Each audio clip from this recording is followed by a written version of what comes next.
നമസ്കാരം. ഇവിടെ എൻ്റെ പുറകിൽ കാണുന്നത് വെള്ളച്ചാട്ടങ്ങളുടെ വിഷ്വലുകളാണ്. ലോകത്തിലെ ഏറ്റവും സുന്ദരമായ 22 വെള്ളച്ചാട്ടങ്ങളിൽ 12 എണ്ണമാണ് ഞാൻ ഇന്ന് പുറകിൽ അവതരിപ്പിക്കുന്നത്. അപ്പോൾ ഈ വെള്ളച്ചാട്ടവുമായി കണക്ട് ചെയ്തുകൊണ്ട് കഥയുമായി ബന്ധിപ്പിച്ച് ചില ചോദ്യങ്ങളൊക്കെ ഈ കഥയുടെ അവസാനം ഞാൻ നിങ്ങളോട് ചോദിക്കാൻ ഉദ്ദേശിക്കുകയാണ്. അപ്പോൾ be ready for A surprise question. കഥ ആരംഭിക്കാം. സെക്കൻഡ് മിസ്റ്റിക് വേൾഡിനകത്ത് ഗൂസ് സീഷനും മാർക്ക് ഫെല്ലറും മുഖാമുഖം ഇതാ എത്തിയിരിക്കുകയാണ്. മാർക്കിനെ ഒന്ന് സൂക്ഷ്മമായി നിരീക്ഷിച്ചിട്ട് ഗൂസീഷൻ ഡയലോഗുകളൊന്നും പറയാതെ പെട്ടെന്ന് മുന്നോട്ടങ്ങ് കുതിച്ചു. ഗൂസീഷന്റെ ഓരോ കാല് തറയിൽ ചവിട്ടുമ്പോഴും ശരിക്കും ആ തറ കിടുങ്ങുകയാണ്. അൺബിലീവബിൾ ആയിട്ടുള്ള ഒരു കപ്പാസിറ്റിയുള്ള, ശക്തിയുള്ള ഒരു പീക്ക് ലെവൽ മാർഷൽ സെയിന്റ് ആണ് താനെന്ന് വിളിച്ചു പറയുന്ന ശൈലിയിലുള്ള ഒരു ഫാസ്റ്റ് മൂവ്മെന്റ് ആണ് ഗൂസീഷന്റെ ഭാഗത്തുനിന്നുണ്ടായത്. മുന്നോട്ട് കുതിച്ച ഗൂസീഷൻ അതിശക്തമായി മാർക്കിനെതിരെ ആഞ്ഞൊന്നിടിച്ചു. ശരിക്കും ആ ഇടി മാർക്കിനെതിരെ അങ്ങനെ പാഞ്ഞു വരുമ്പോൾ ഒരു കൊടുങ്കാറ്റ് തന്നെ മാർക്കിനെതിരെ പാഞ്ഞു വരികയാണ്. കല്ലും മണ്ണും എന്ന് വേണ്ട സകലതും ആ കൈക്കൊപ്പം ചലിക്കുന്നുണ്ടെന്ന് പറയാം. മാർക്ക് ഫെല്ലർ അതിന് അതിൻ്റെതായ മറുപടിയിൽ തിരിച്ച് പഞ്ച് ചെയ്യുകയാണ്. ആബ്സല്യൂട്ട് ബിഗിനിങ് സെക്കൻഡ് ഫിസ്റ്റ് എന്നുള്ള മാർക്കിന്റെ അതിമനോഹരമായ പവർഫുൾ ആയ പഞ്ചുമായി മാർക്ക് ഗൂസീഷനെ നേരിട്ടു. ഒരു തകർപ്പൻ പഞ്ച് മാർക്കിന്റെ ഭാഗത്തുനിന്നുണ്ടായതും ആ രണ്ട് കൈകൾ തമ്മിൽ കൂട്ടിമുട്ടിയ ആ നിമിഷത്തിൽ അവിടെ ഒരു സ്ഫോടനം തന്നെ ഉണ്ടായി. ആ രണ്ട് കൈകളുടെയും ഭാഗമായ അതിശക്തമായ ഊർജങ്ങൾ തമ്മിലാണ് ആദ്യം ഒന്ന് കൂട്ടിമുട്ടിയത്. തൽഫലമായി അവിടെ തരംഗങ്ങളും പ്രകാശവും ശബ്ദവും ഒക്കെ സൃഷ്ടിക്കപ്പെടുകയാണ്. സകല സ്ഥലത്തേക്കും അതങ്ങനെ വ്യാപിക്കുമ്പോൾ ആ സെക്കൻഡ് മിസ്റ്റിക് വേൾഡ് ശരിക്കും ഒന്ന് കിടുങ്ങി. യഥാർത്ഥ വേൾഡ് പോലെ സുരക്ഷിതമൊന്നുമല്ല ആ സെക്കൻഡ് മിസ്റ്റിക് വേൾഡ് എന്ന് ആ അനക്കം വിളിച്ചു പറയുകയാണ്. ആ പൊടിപടലങ്ങൾ ഒന്ന് അടങ്ങുമ്പോൾ ഗൂസീഷനും മാർക്ക് ഫെല്ലറും ഏതാനും അടി പുറകോട്ട് മാറിയിട്ടുണ്ട്. രണ്ടുപേരുടെയും പവർഫുൾ പഞ്ച് രണ്ടുപേരെയും പുറകോട്ട് നീക്കിയതാണ്. മാർക്ക് ഫെല്ലറുടെ ആ ശക്തമായ പഞ്ചിൽ താൻ പുറകോട്ട് നീക്കപ്പെട്ടു എന്ന യാഥാർത്ഥ്യം മനസ്സിലാക്കിയ ഗൂസീഷൻ അറിയാതെ മനസ്സിൽ പറഞ്ഞു പോവുകയാണ്, സീസർ വെറുതെ പറഞ്ഞതല്ല. മാർക്ക് ഫെല്ലർ അതിശക്തനാണെന്നുള്ള കാര്യം സ്റ്റാർ സീസർ പലതവണ ഗൂസീഷനെ ഓർമ്മിപ്പിച്ചതാണ്. മാർക്ക് ഫെല്ലർ അതിശക്തനാണെന്ന് സീസർ ശീഷനോട് പറഞ്ഞിട്ടുണ്ട്. അപ്പോഴൊക്കെ ശീഷൻ ആ വാചകത്തെ ചിരിച്ചു തള്ളുകയായിരുന്നു. മാർക്ക് ഫെല്ലർ ഈ അടുത്ത കാലത്തായി മാർഷൽ സെയിന്റ് ആയ ഒരു വ്യക്തി മാത്രമാണ്. ഗൂസീഷൻ മാർഷൽ സെയിന്റ് ആയിട്ട് കാലം ഒരുപാടായി. ഇപ്പോ അയാൾ പീക്ക് ലെവൽ മാർഷൽ സെയിന്റ് ആണ്. മാർക്കിനേക്കാൾ 3 ലെവൽ മുകളിൽ തന്നെയാണ് ഇപ്പോഴും ഗൂസീഷൻ. ആ ഗൂസീഷനാണ് മാർക്കിന്റെ ആ ഇടിയിൽ പുറകോട്ട് നീങ്ങിയപ്പോൾ ശരിക്കും ഒരു അതിശയം തോന്നിയത്. സ്വാഭാവികമായിട്ട് ഒരു പുഞ്ചിരി ശീഷന്റെ ചുണ്ടിൽ വിരിഞ്ഞു. അടുത്ത നിമിഷത്തിൽ അയാളുടെ കയ്യിൽ ഒരു കറുത്ത വാള് പ്രത്യക്ഷപ്പെട്ടു. അതിന്റെ പിടിയും അതിന്റെ ബാക്കി ഭാഗവും ഒക്കെ ശരിക്കും കറുപ്പാണ്. ആ കറുത്ത ബ്ലാക്ക് സോഡ് പ്രത്യക്ഷപ്പെട്ടതും അയാള് ആ ബ്ലാക്ക് സോഡ് അയാളുടെ തലയ്ക്ക് ചുറ്റുമായി ഒന്ന് കറക്കി. ആ നിമിഷത്തിൽ ഗൂസീഷന് ചുറ്റുമായി അന്തരീക്ഷം ആകെ മാറുകയാണ്. അയാളുടെ തലയ്ക്ക് മുകളിൽ ഉണ്ടായിരുന്ന ആ പ്രകാശം മുഴുവൻ പൂർണ്ണമായും അപ്രത്യക്ഷമായി. അവിടെ ഒരു ഇരുട്ട് വ്യാപിച്ചു തുടങ്ങി. ശരിക്കും ആ ഇരുട്ട് ചലിക്കുന്നുണ്ട്. ചലിക്കുന്ന ആ ഇരുട്ട് ഗൂസീഷനെ സെൻട്രലൈസ് ചെയ്തുകൊണ്ട് അതിവേഗം വ്യാപിക്കുകയാണ്. ആ ഇരുട്ട് അങ്ങനെ വ്യാപിക്കുമ്പോൾ സ്വാഭാവികമായിട്ടും ആ ഇരുട്ടിന്റെ എൻഡിലായിട്ട് ഒരു ചുവന്ന പ്രകാശം കൂടി നമുക്ക് വ്യക്തമായി കാണാം. ചലിക്കുന്ന ഇരുട്ടിനെ റൗണ്ട് ചെയ്തുകൊണ്ട് ചുവപ്പ് പ്രകാശം അതിവേഗം ആ എൻഡ് ഏരിയയിലേക്ക് വ്യാപിക്കുമ്പോൾ ആ പ്രകാശം മാർക്കിനെ സമീപിക്കാറായി. അതിശക്തമായ പ്രഷർ തൽഫലമായി മാർക്കിന് അനുഭവപ്പെടുകയാണ്. ആ പ്രഷറുമായി മാർക്കിനെ തകർക്കാനായി ആ ബ്ലാക്ക് സോഡിന്റെ ആ ചുവപ്പ് പ്രകാശം മാർക്കിനടുത്തേക്ക് പാഞ്ഞു വരുമ്പോൾ മാർക്ക് കൈ ഒന്ന് ഉയർത്തി. ആ സമയത്ത് മാർക്കിന് തൊട്ടു മുന്നിൽ ഒരു സുവർണ്ണ നിറത്തിലുള്ള ചെറിയൊരു ഷീൽഡ് ഉണ്ടായി. ആ ഷീൽഡ് പെട്ടെന്ന് വലുതായി. മാർക്കിനടുത്തേക്ക് പാഞ്ഞു വരുന്ന കറുപ്പും ചുവപ്പും കലർന്ന ആ പ്രകാശത്തിന് മുന്നിൽ ആ സുവർണ്ണ ഷീൽഡ് അതിശക്തമായി അങ്ങ് വലുതായി മുന്നോട്ടൊന്ന് കുതിക്കുകയാണ്.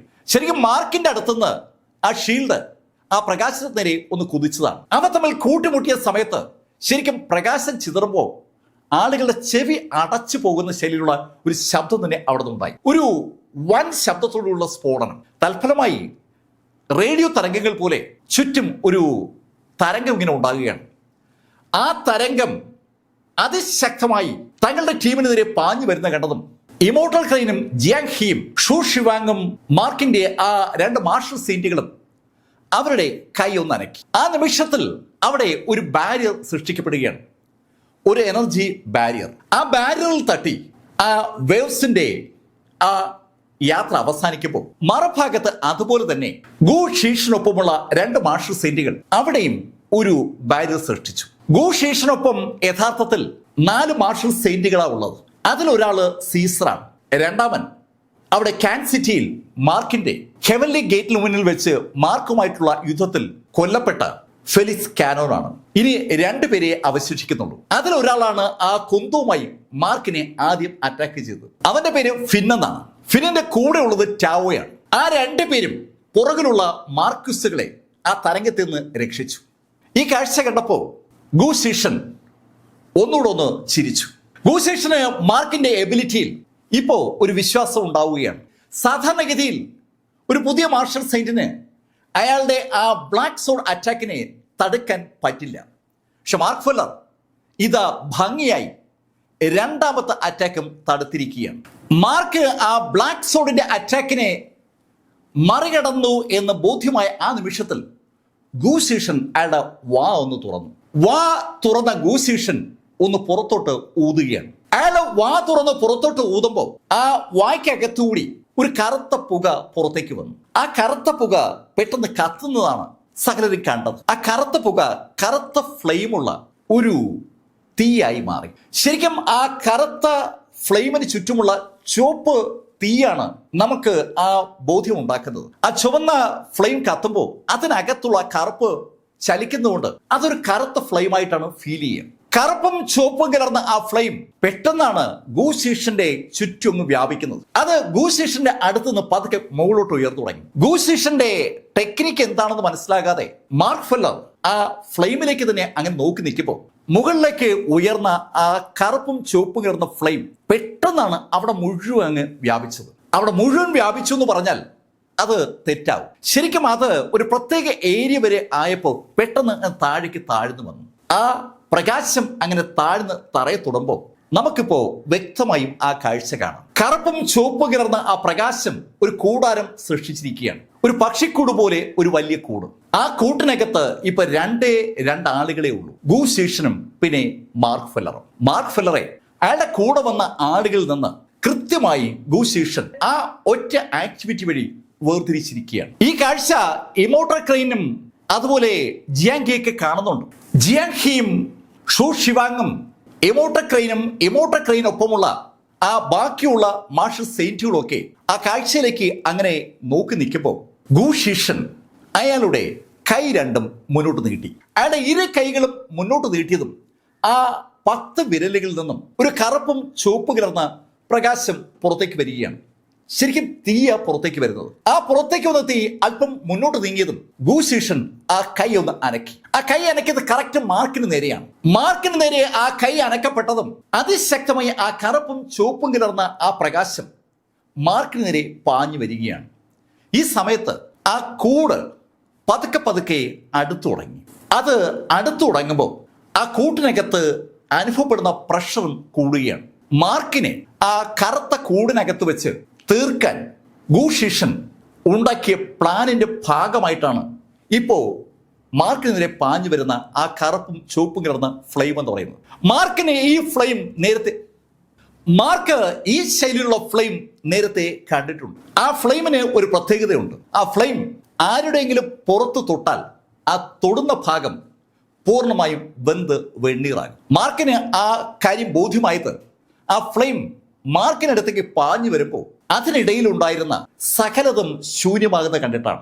മാർക്കിനും ഗു ഷീഷിനും ഇടയിലുള്ള സകല സംവിധാനങ്ങളെയും എരിച്ചു കളഞ്ഞുകൊണ്ട് അതിവേഗം അത് പാഞ്ഞു ചെല്ലുന്നത് കണ്ടതും ഗു ഷീഷിന്റെ മുഖത്ത് ഒരു ഗൂഢമായ പുഞ്ചിരി വിരിയുകയാണ്. അയാൾക്കറിയാം ഏതാനും സെക്കൻഡുകൾക്കകം മാർക്ക് ഫെല്ലർ അവസാനിക്കുമെന്നും. അയാൾ കൗതുകത്തോടെ ആ കാഴ്ച കാണാനായി അങ്ങനെ നോക്കി നിൽക്കുമ്പോൾ പെട്ടെന്ന് ഗു ഷീഷിന്റെ മുഖം ഒന്ന് മങ്ങി. അതിന്റെ കാരണം മാർക്ക് ഫെല്ലറുടെ കയ്യിൽ നിന്ന് ഒരു നീല പ്രകാശം നേരെ മുകളിലേക്ക് ഉയർന്നതാണ്. എന്താണ് സംഭവിച്ചതെന്ന് ഗു ഷീഷിന് അവിടെ മനസ്സിലായിട്ടില്ല. പക്ഷെ മാർക്കിന്റെ കയ്യിൽ നിന്ന് അത്യുജ്വലമായ ഒരു നീല പ്രകാശം നേരെ മുകളിലേക്ക് പൊങ്ങുകയും ആ കൂടാരത്തെ തകർത്ത് തരിപ്പണമാക്കുകയും ചെയ്തു. നേരെ മുകളിലേക്ക് പൊങ്ങിയ ആ പ്രകാശം ആ കൂടാരത്തെ തച്ച് തകർത്തതും ആ പ്രകാശം മാർക്ക് ഗൂശിഷിന് നേരെ ഒന്ന് ചാനലൈസ് ചെയ്തു. ശരിക്കും ഈ പ്രകാശം മാർക്ക് ശേഖരിച്ചു വെച്ചതാണ്. മാർക്ക് മാർഷൽ സെയിന്റ് ആയ സമയത്ത് മാർക്കിന് മുകളിലേക്ക് വീണ ആ മിന്നൽ പ്രകാശത്തെ മാർക്കിന്റെ ആ മാജിക്കൽ ആർട്ടിഫാക്റ്റിനകത്ത് ശേഖരിച്ചിരുന്നു. അന്ന് ആ കാഴ്ച പൗരൻ മാസ്റ്റർ യുവാന കണ്ടതാണ്. പൗരൻ മാസ്റ്റർ മാർക്കിനോട് അതിനെക്കുറിച്ച് ചോദിക്കുകയും ചെയ്തിരുന്നു. അപ്പോ മാർക്ക് പൗരൻ മാസ്റ്ററോട് പറഞ്ഞത്, ഇതൊക്കെ ശരിക്കും അമൂല്യമായ സംഭവങ്ങളല്ലേ, ഇതിനെ എങ്ങനെ നമ്മൾ വെറുതെ കളയുന്നത്? പൗരൻ മാസ്റ്ററോട് അങ്ങനെ പറഞ്ഞതിന് ശേഷം അന്ന് അവിടെ വീണ ആ മിന്നലൊക്കെ മാർക്ക് ശേഖരിച്ചിരുന്നു. ആ മിന്നലാണ് ഇപ്പൊ ഇതാ മാർക്ക് എടുത്ത് തിരിച്ചുപയോഗിക്കുന്നത്. മിന്നലിനെ അങ്ങനെ ശേഖരിക്കാൻ കഴിയുമെന്നുള്ള ചിന്ത ആദ്യമായി പൗരൻ മാസ്റ്റർ മനസ്സിൽ ഉണ്ടാകുന്നതും മാർക്ക് അത് ചെയ്ത് കാണിച്ചപ്പോഴാണ്. ഇപ്പൊ ഇത് പൗരൻ മാസ്റ്റർ അസാന്നിധ്യത്തിൽ മാർക്ക് ആ പ്രകാശത്തെ ഗൂശിഷിന് നേരെ ഒന്ന് തൊടുത്തു. ഗൂശിഷിന് നേരെ ആ നീലപ്രകാശം പാഞ്ഞു വരുന്ന കണ്ടതും ഗൂശിഷൻ അതിശക്തമായി കൈകൊണ്ട് ആ പ്രകാശത്തെ ഒന്ന് പഞ്ച് ചെയ്തു. മുഷ്ടി ചുരുട്ടി ഇടിക്കുന്നതിന് പകരം അയാൾ കൈകൊണ്ട് തടുക്കുകയായിരുന്നു. ശരിക്കും ആ ഉള്ളം കൈകൊണ്ട് ആ പ്രകാശത്തെ ധൈര്യപൂർവ്വം തടുത്ത ഗൂശിഷിന് വിശ്വസിക്കാൻ പറ്റാത്ത ഒരു സംഭവമാണ് ഉണ്ടായത്. അയാളുടെ കൈ ആ നിമിഷം വെന്തു എന്ന് മാത്രമല്ല, അതിശക്തമായ ആ ഫോഴ്സ് ഗൂശിഷിനെ ഒത്തിരി പുറകോട്ട് തെറിപ്പിച്ചു. ഗൂശിഷൻ തെറിച്ചുപോയി വീണില്ലെന്നേ ഉള്ളൂ. ഗൂശിഷൻ ഒരു കാർ റിവേഴ്സ് എടുക്കും പോലെ ആ സ്പോട്ടിൽ നിന്ന് ആ നിന്ന സ്ഥലത്ത് നിന്ന് ഒത്തിരി പുറകോട്ട് റിവേഴ്സ് വരികയാണ്. ഗൂശിഷൻ അതിശക്തമായി പുറകോട്ട് നീങ്ങുമ്പോൾ അതുണ്ടാക്കുന്ന ആ ഒരു പൊടിയും പടലവും ആളുകൾക്ക് വിസിബിൾ ആണ്. ഒത്തിരി പുറകോട്ട് മാറിയ ഗൂശിഷന്റെ മുഖം ഇപ്പോ ആ പുഞ്ചിരിയൊന്നും ഇല്ലാതെ ദേഷ്യം കൊണ്ട് ചുവന്നുടങ്ങിയിരിക്കുകയാണ്. ഇതുവരെ മാർക്ക് ഫെല്ലറെ ഒരു പൂച്ച എലിയെ പിടിക്കാനായിട്ട് ഓടിക്കുന്ന പോലെ ഒന്ന് കളിപ്പിക്കുകയായിരുന്നു യഥാർത്ഥത്തിൽ ഗൂശിഷൻ. ഇപ്പോ മാർക്കിന്റെ ആ തിരിച്ചുള്ള അറ്റാക്കിന്റെ പവർ കണ്ടതും ഗൂശിഷൻ ശരിക്കും സീരിയസ് ആവുകയാണ്. അയാളുടെ മുഖത്തുനിന്ന് നമുക്കത് വായിച്ചെടുക്കാം. ഗൂശിഷന്റെ മുഖത്ത് ദേഷ്യം വരുമ്പോ മാർക്ക് ഫെല്ലർ ഗൂശിഷനോട് പറഞ്ഞു, ഹേയ് ശീഷൻ, നീ ഇത്രേ ഉള്ളായിരുന്നു. ഞാൻ എന്തോരു സമയമാ വേസ്റ്റ് ആക്കിയത്. നീ ഇത്രേ ഉള്ളെന്ന് അറിഞ്ഞതെങ്കിൽ ഞാൻ എന്ന് ഇവിടെ വന്ന് നിന്നെയും ഈ സെക്കൻഡ് മിസ്റ്റിക് വേൾഡിനെയും തകർത്ത് തരിപ്പണമാക്കിയനെ. മാർക്ക് പറഞ്ഞ ആ വാചകം കൂടി കേട്ടതും ഗൂശിഷന്റെ ദേഷ്യത്തിന് അതിരുകളില്ല എന്ന ശൈലിയിലായി. ശരിക്കും അയാൾ ദേഷ്യം കൊണ്ട് ജ്വലിക്കുകയാണെന്ന് പറയാം. സെക്കൻഡ് മിസ്റ്റിക് വേൾഡിന്റെ ഒണാൻഷോളി ലീഡർ ഗൂശിഷനെയാണ് അയാളുടെ മിസ്റ്റിക് വേൾഡിനകത്ത് വെച്ച് ഒരാൾ ഇത് പരസ്യമായി അപമാനിക്കുന്നത്. അയാൾ ഇത്രയേ ഉള്ളൂ എന്ന് പറഞ്ഞാൽ അയാൾ വെറും ചീളാണ്, ഒരു ചവറാണെന്നാണ് ആ പറയുന്നതിന്റെ അർത്ഥം. അതെങ്ങനെ ഗൂശിഷൻ സമ്മതിച്ചു കൊടുക്കും? ദേഷ്യം കൊണ്ട് ചുമന്ന ഗൂശിഷൻ പെട്ടെന്ന് അയാളുടെ കൈ ഒന്ന് അനക്കിയതും ആ കൈ ശരിക്കൊരു മാന്ത്രിക പിക്ചർ അവിടെ സൃഷ്ടിക്കുകയാണ്. അമ്പരപ്പിക്കുന്ന ഒരു പിക്ചറാണ് ശരിക്കും അവിടെ ഗൂശിഷൻ സൃഷ്ടിച്ചത്. ഒരു ക്യാൻവാസ് പെട്ടെന്ന് അവിടെ പ്രത്യക്ഷപ്പെടുകയായിരുന്നു. അതിമനോഹരമായ ഒരു ക്യാൻവാസ്, പുൽമേടുകളുള്ള, പുഴകളുള്ള, മലകളുള്ള, ബിൽഡിങ്ങുകളുള്ള, ആളുകളുള്ള ഒരു ക്യാൻവാസ്. ആ ക്യാൻവാസ് ഗൂശിഷന്റെ മുന്നിൽ പ്രത്യക്ഷപ്പെട്ടതും ഗൂശിഷന്റെ കൈകൾ ഒന്നുകൂടി ഒന്ന് അനങ്ങി. ആ നിമിഷത്തിൽ ആ ക്യാൻവാസ് ഒന്ന് കറങ്ങി മാർക്കിന് ചുറ്റുമായി പെട്ടെന്ന് ഒരു കൂടാരം പോലെ അങ്ങ് മാറി.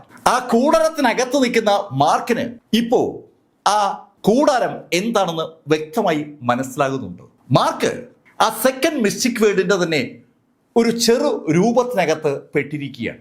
സെക്കൻഡ് മിസ്റ്റിക് വേൾഡിനകത്ത് നമ്മൾ കാണുന്ന എല്ലാ കാഴ്ചകളും ആ ചെറിയ കൂടാരത്തിലുണ്ട്. അത് ശരിക്കും സുതാര്യവുമാണ്. അതുകൊണ്ട് തന്നെ പുറത്തു നിൽക്കുന്ന മാർക്കിന്റെ ആളുകൾക്കും ഗൂശിഷന്റെ ആളുകൾക്കും ആ കാഴ്ച കാണാം.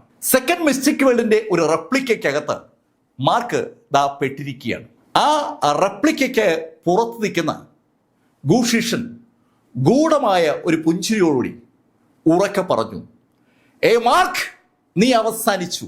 അങ്ങനെ ഗൂശിഷൻ പറയുമ്പോൾ ആ റെപ്ലിക്കയുടെ സ്വഭാവത്തിൽ ഒരു മാറ്റം ഉണ്ടാകുകയാണ്. ആ റെപ്ലിക്ക അകത്തുള്ള ഊർജം പതുക്കെ വലിച്ചെടുത്തു തുടങ്ങി. ആ കൂടാരത്തിനകത്ത് മാർക്ക് നിൽക്കുന്ന സ്പേസിൽ ഉള്ള മുഴുവൻ ഊർജവും, അത് ശബ്ദോർജമാണെങ്കിലും പ്രകാശോർജമാണെങ്കിലും താപോർജമാണെങ്കിലും ആ കൂടാരം വലിച്ചെടുക്കുകയാണ്.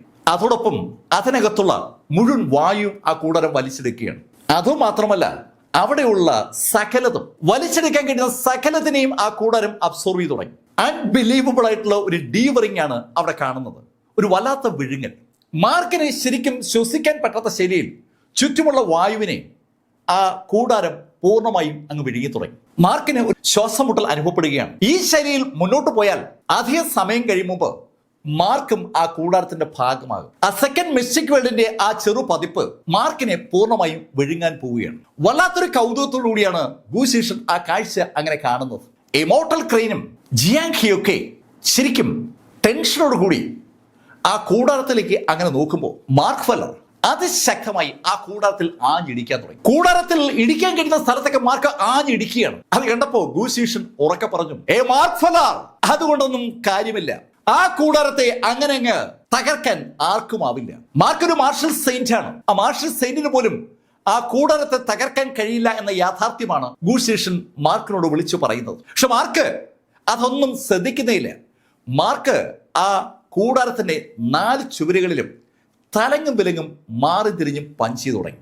ശക്തമായ പഞ്ചുകളാണ് മാർക്ക് ആ ചുവരുകളിലേക്ക് കൊടുക്കുന്നത്. തുരുതുര മാർക്ക് ആഞ്ഞിടിച്ചു തുടങ്ങിയപ്പോ ഗൂശീഷിന്റെ മുഖത്ത് ആ പുഞ്ചിരി മാഞ്ഞു തുടങ്ങി. അയാൾക്ക് വിശ്വസിക്കാൻ പറ്റുന്നില്ല.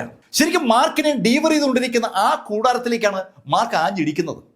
ആ ഡീവറിങ് നടക്കുന്ന സമയത്ത് പോലും ഇത്ര ശക്തമായി മാർക്ക് ഫെല്ലർക്ക് എങ്ങനെ ആ കൂടാരത്തെ ഇടിക്കാൻ പറ്റുന്നു? ആ ചോദ്യമാണ് ഗൂശീഷിന്റെ മനസ്സിലേക്ക് ആ നിമിഷത്തിൽ കടന്നു വന്നത്.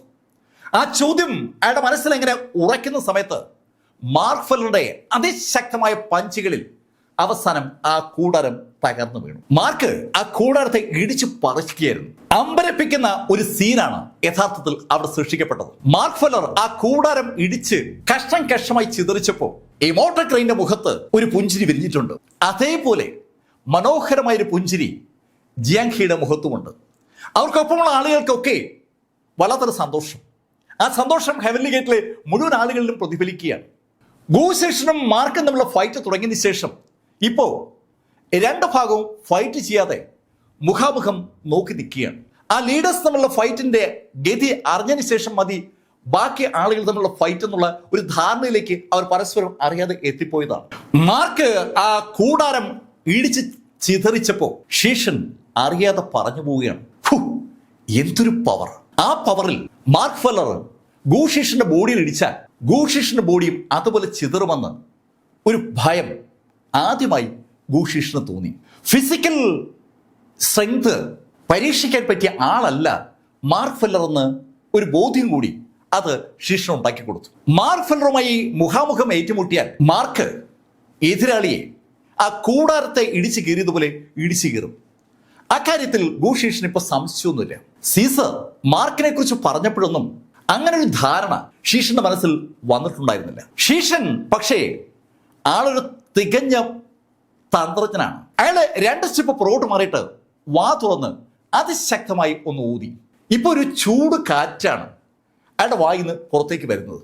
ആ ചൂട് കാറ്റ് മുന്നോട്ട് നീങ്ങുമ്പോൾ ആ ചൂട് കാറ്റ് അടിക്കുന്ന ഇടമെല്ലാം ഏതാണ്ട് ശൂന്യമായി മാറുകയാണ്. ആ ചൂട് കാറ്റ് തൊടുന്ന സ്ഥലമൊക്കെ അത് ഡീവർ ചെയ്യുന്നോ കത്തിച്ച് കളയുന്നുവെന്നോ ഒക്കെ നമുക്ക് പറയാം. പക്ഷെ ആ ചൂട് കാറ്റിനെയും മാർക്ക് ഗോൾഡൻ സീൽ ഉപയോഗിച്ച് തകർത്തു. ഉടൻ ഗൂശീഷൻ അടുത്ത ട്രംപ് കാർഡ് ഇറക്കി. അയാളുടെ കയ്യിൽ ഇഷ്ടംപോലെ സ്പെല്ലുകളാണ്. സെക്കൻഡ് മിസ്റ്റിക് വേൾഡിന്റെ തലവൻ നിലയിൽ എല്ലാ മാന്ത്രിക സ്പെല്ലുകളും അയാളുടെ കൈവശമുണ്ട്. അയാൾ മാർക്ക് ഒരു സ്പെല്ല് തകർക്കുമ്പോൾ അടുത്ത സ്പെല്ലുമായി വീണ്ടും മാർക്കിനെ അറ്റാക്ക് ചെയ്യുകയാണ്. സമയം ഇങ്ങനെ കടന്നു പോവുകയാണ്. അരമണിക്കൂറായി, 1 മണിക്കൂറായി, 2 മണിക്കൂറായി. ഇതിനിടയിൽ ഗൂശീഷൻ 100 കണക്കിന് വ്യത്യസ്ത സ്പെല്ലുകൾ മാർക്കിന് നേരെ ഉപയോഗിച്ച് കാണും. മാർക്ക് അതൊക്കെ കൈക്കരുത്തുകൊണ്ടോ ഗോൾഡൻ സീൽ കൊണ്ടോ തകർത്തു. മാർക്ക് ഓരോ സ്പെല്ലിനെയും അതിജീവിക്കുമ്പോൾ ആ സെക്കൻഡിൽ തന്നെ അടുത്ത സ്പെല്ലുമായി ഗൂശീഷൻ വരികയാണ്. അത് കണ്ടപ്പോൾ മാർക്കിനൊരു സംശയമുണ്ട്. ഈ ഗൂശീഷൻ അയാളുടെ ട്രംപ് കാർഡുകൾ, പ്രധാന ശക്തി സ്രോതസ്സുകൾ ഇതുവരെയും പുറത്തെടുത്ത് കാണില്ല. പുറത്തെടുത്തിരുന്നുവെങ്കിൽ അയാളുടെ മുഖത്ത് ഒരു പരാജയ ഭീതി ഉണ്ടായേനെ. അങ്ങനെ ഒരു പരാജയ ഭീതിയും അയാളുടെ മുഖത്തില്ല. അതിന്റെ അർത്ഥം വ്യക്തമാണ്. അയാൾക്ക് വിജയിക്കുമെന്നുള്ള കോൺഫിഡൻസ് ഇപ്പോഴും ഉണ്ട്. എന്ത് ട്രംപ് കാർഡ് ആയിരിക്കാം ഇയാൾ ഇനി പുറത്തെടുക്കാൻ വേണ്ടി ബാലൻസ് വെച്ചിരിക്കുന്നത്? ആ ചോദ്യം മാർക്കിന്റെ മനസ്സിലുണ്ടാകുമ്പോൾ അതേ ചോദ്യം മാർക്കിന്റെ കൂടെയുള്ള ആളുകൾക്കുമുണ്ട്. ഗൂശീഷൻ അവരെ ശരിക്കും അമ്പരപ്പിച്ചു. ഗൂശീഷൻ ശരിക്കും ഈ പൈറോയിൽ സമാനതകളില്ലാത്ത ഒരു മാർഷൽ സെയിന്റ് ആണ്.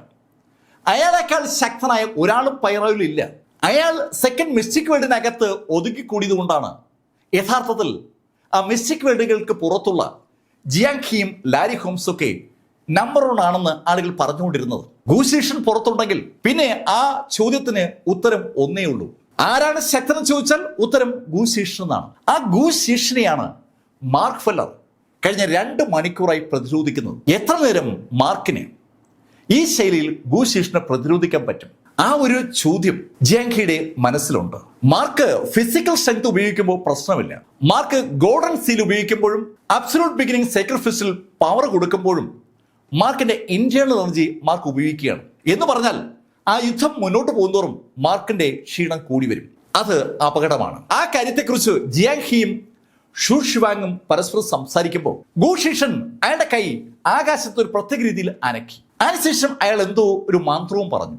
ആ നിമിഷത്തിൽ ഗൂശീഷിന്റെ തൊട്ടു മുന്നിൽ നിന്ന് ഒരു പ്രകാശം മുകളിലേക്ക് അങ്ങനെ പൊങ്ങി പോവുകയാണ്. അയാളുടെ പ്രകാശത്തിന് എപ്പോഴും ഒരു പ്രത്യേകതയുണ്ട്. ആ പ്രകാശത്തിന് ഒരു വരമ്പ് പോലെ ചുവപ്പ് നിറമുണ്ടാവും. ആ ചുവപ്പ് നിറമുള്ള കവറിനകത്തായി എപ്പോഴും ഉണ്ടാകുക കറുപ്പാണ്. ആകാശത്തേക്ക് ഇങ്ങനെ കുതിച്ചു പായുന്ന ആ കറുപ്പും ചുവപ്പ് കലർന്ന പ്രകാശം എന്താണ് ഇനി ചെയ്യാൻ പോകുന്നതെന്ന് അറിയാനായി എല്ലാവരുടെ കണ്ണുകളും ആകാശത്തേക്ക് ഉയരുമ്പോൾ കണ്ണഞ്ചിക്കുന്ന ഒരു സംഭവം ഉണ്ടായി. ആ പ്രകാശം മുകളിൽ നിന്ന് താഴേക്ക് പാഞ്ഞു വരുന്നതാണ് ആളുകൾ കണ്ടത്. താഴേക്ക് പാഞ്ഞു വരുന്ന ആ പ്രകാശത്തെ കണ്ട സകല ആളുകളും ഏതാണ്ട് സ്തംഭിച്ചു പോവുകയാണ്. ആ പ്രകാശത്തിന് ശരിക്കും ഒരു പക്ഷിയുടെ രൂപമാണ്. ആ പക്ഷി താഴേക്ക് എങ്ങനെ പാഞ്ഞു വരുമ്പോൾ അതിന് ഒരു ഫീനിക്സ് പക്ഷിയുടെ രൂപം ആളുകൾ കാണുകയാണ്. കറുപ്പും ചുവപ്പും കലർന്ന ഒരു ഫീനിക്സ് പക്ഷി ഇതാ മാർക്ക് ഫെല്ലർക്ക് നേരെ പാഞ്ഞു വരുന്നു. ആകാശത്തെ പക്ഷി അതിശക്തമായി താഴേക്ക് ഇങ്ങനെ പാഞ്ഞു വരുമ്പോൾ ആ പക്ഷി വൻ പ്രഷറാണ് താഴേക്ക് സൃഷ്ടിക്കുന്നത്. ആ പ്രഷർ മാർഷൽ സെയിന്റുകളെയും മാർക്സിസ്റ്റുകളെയും ഒരുമിച്ച് ബാധിച്ചിരിക്കുകയാണ്. സകലരുടെ മുകളിലും ടൺ കണക്കിന് ഭാരമാണ് ആ പക്ഷി താഴോട്ട് വരുമ്പോൾ അനുഭവപ്പെടുന്നത്.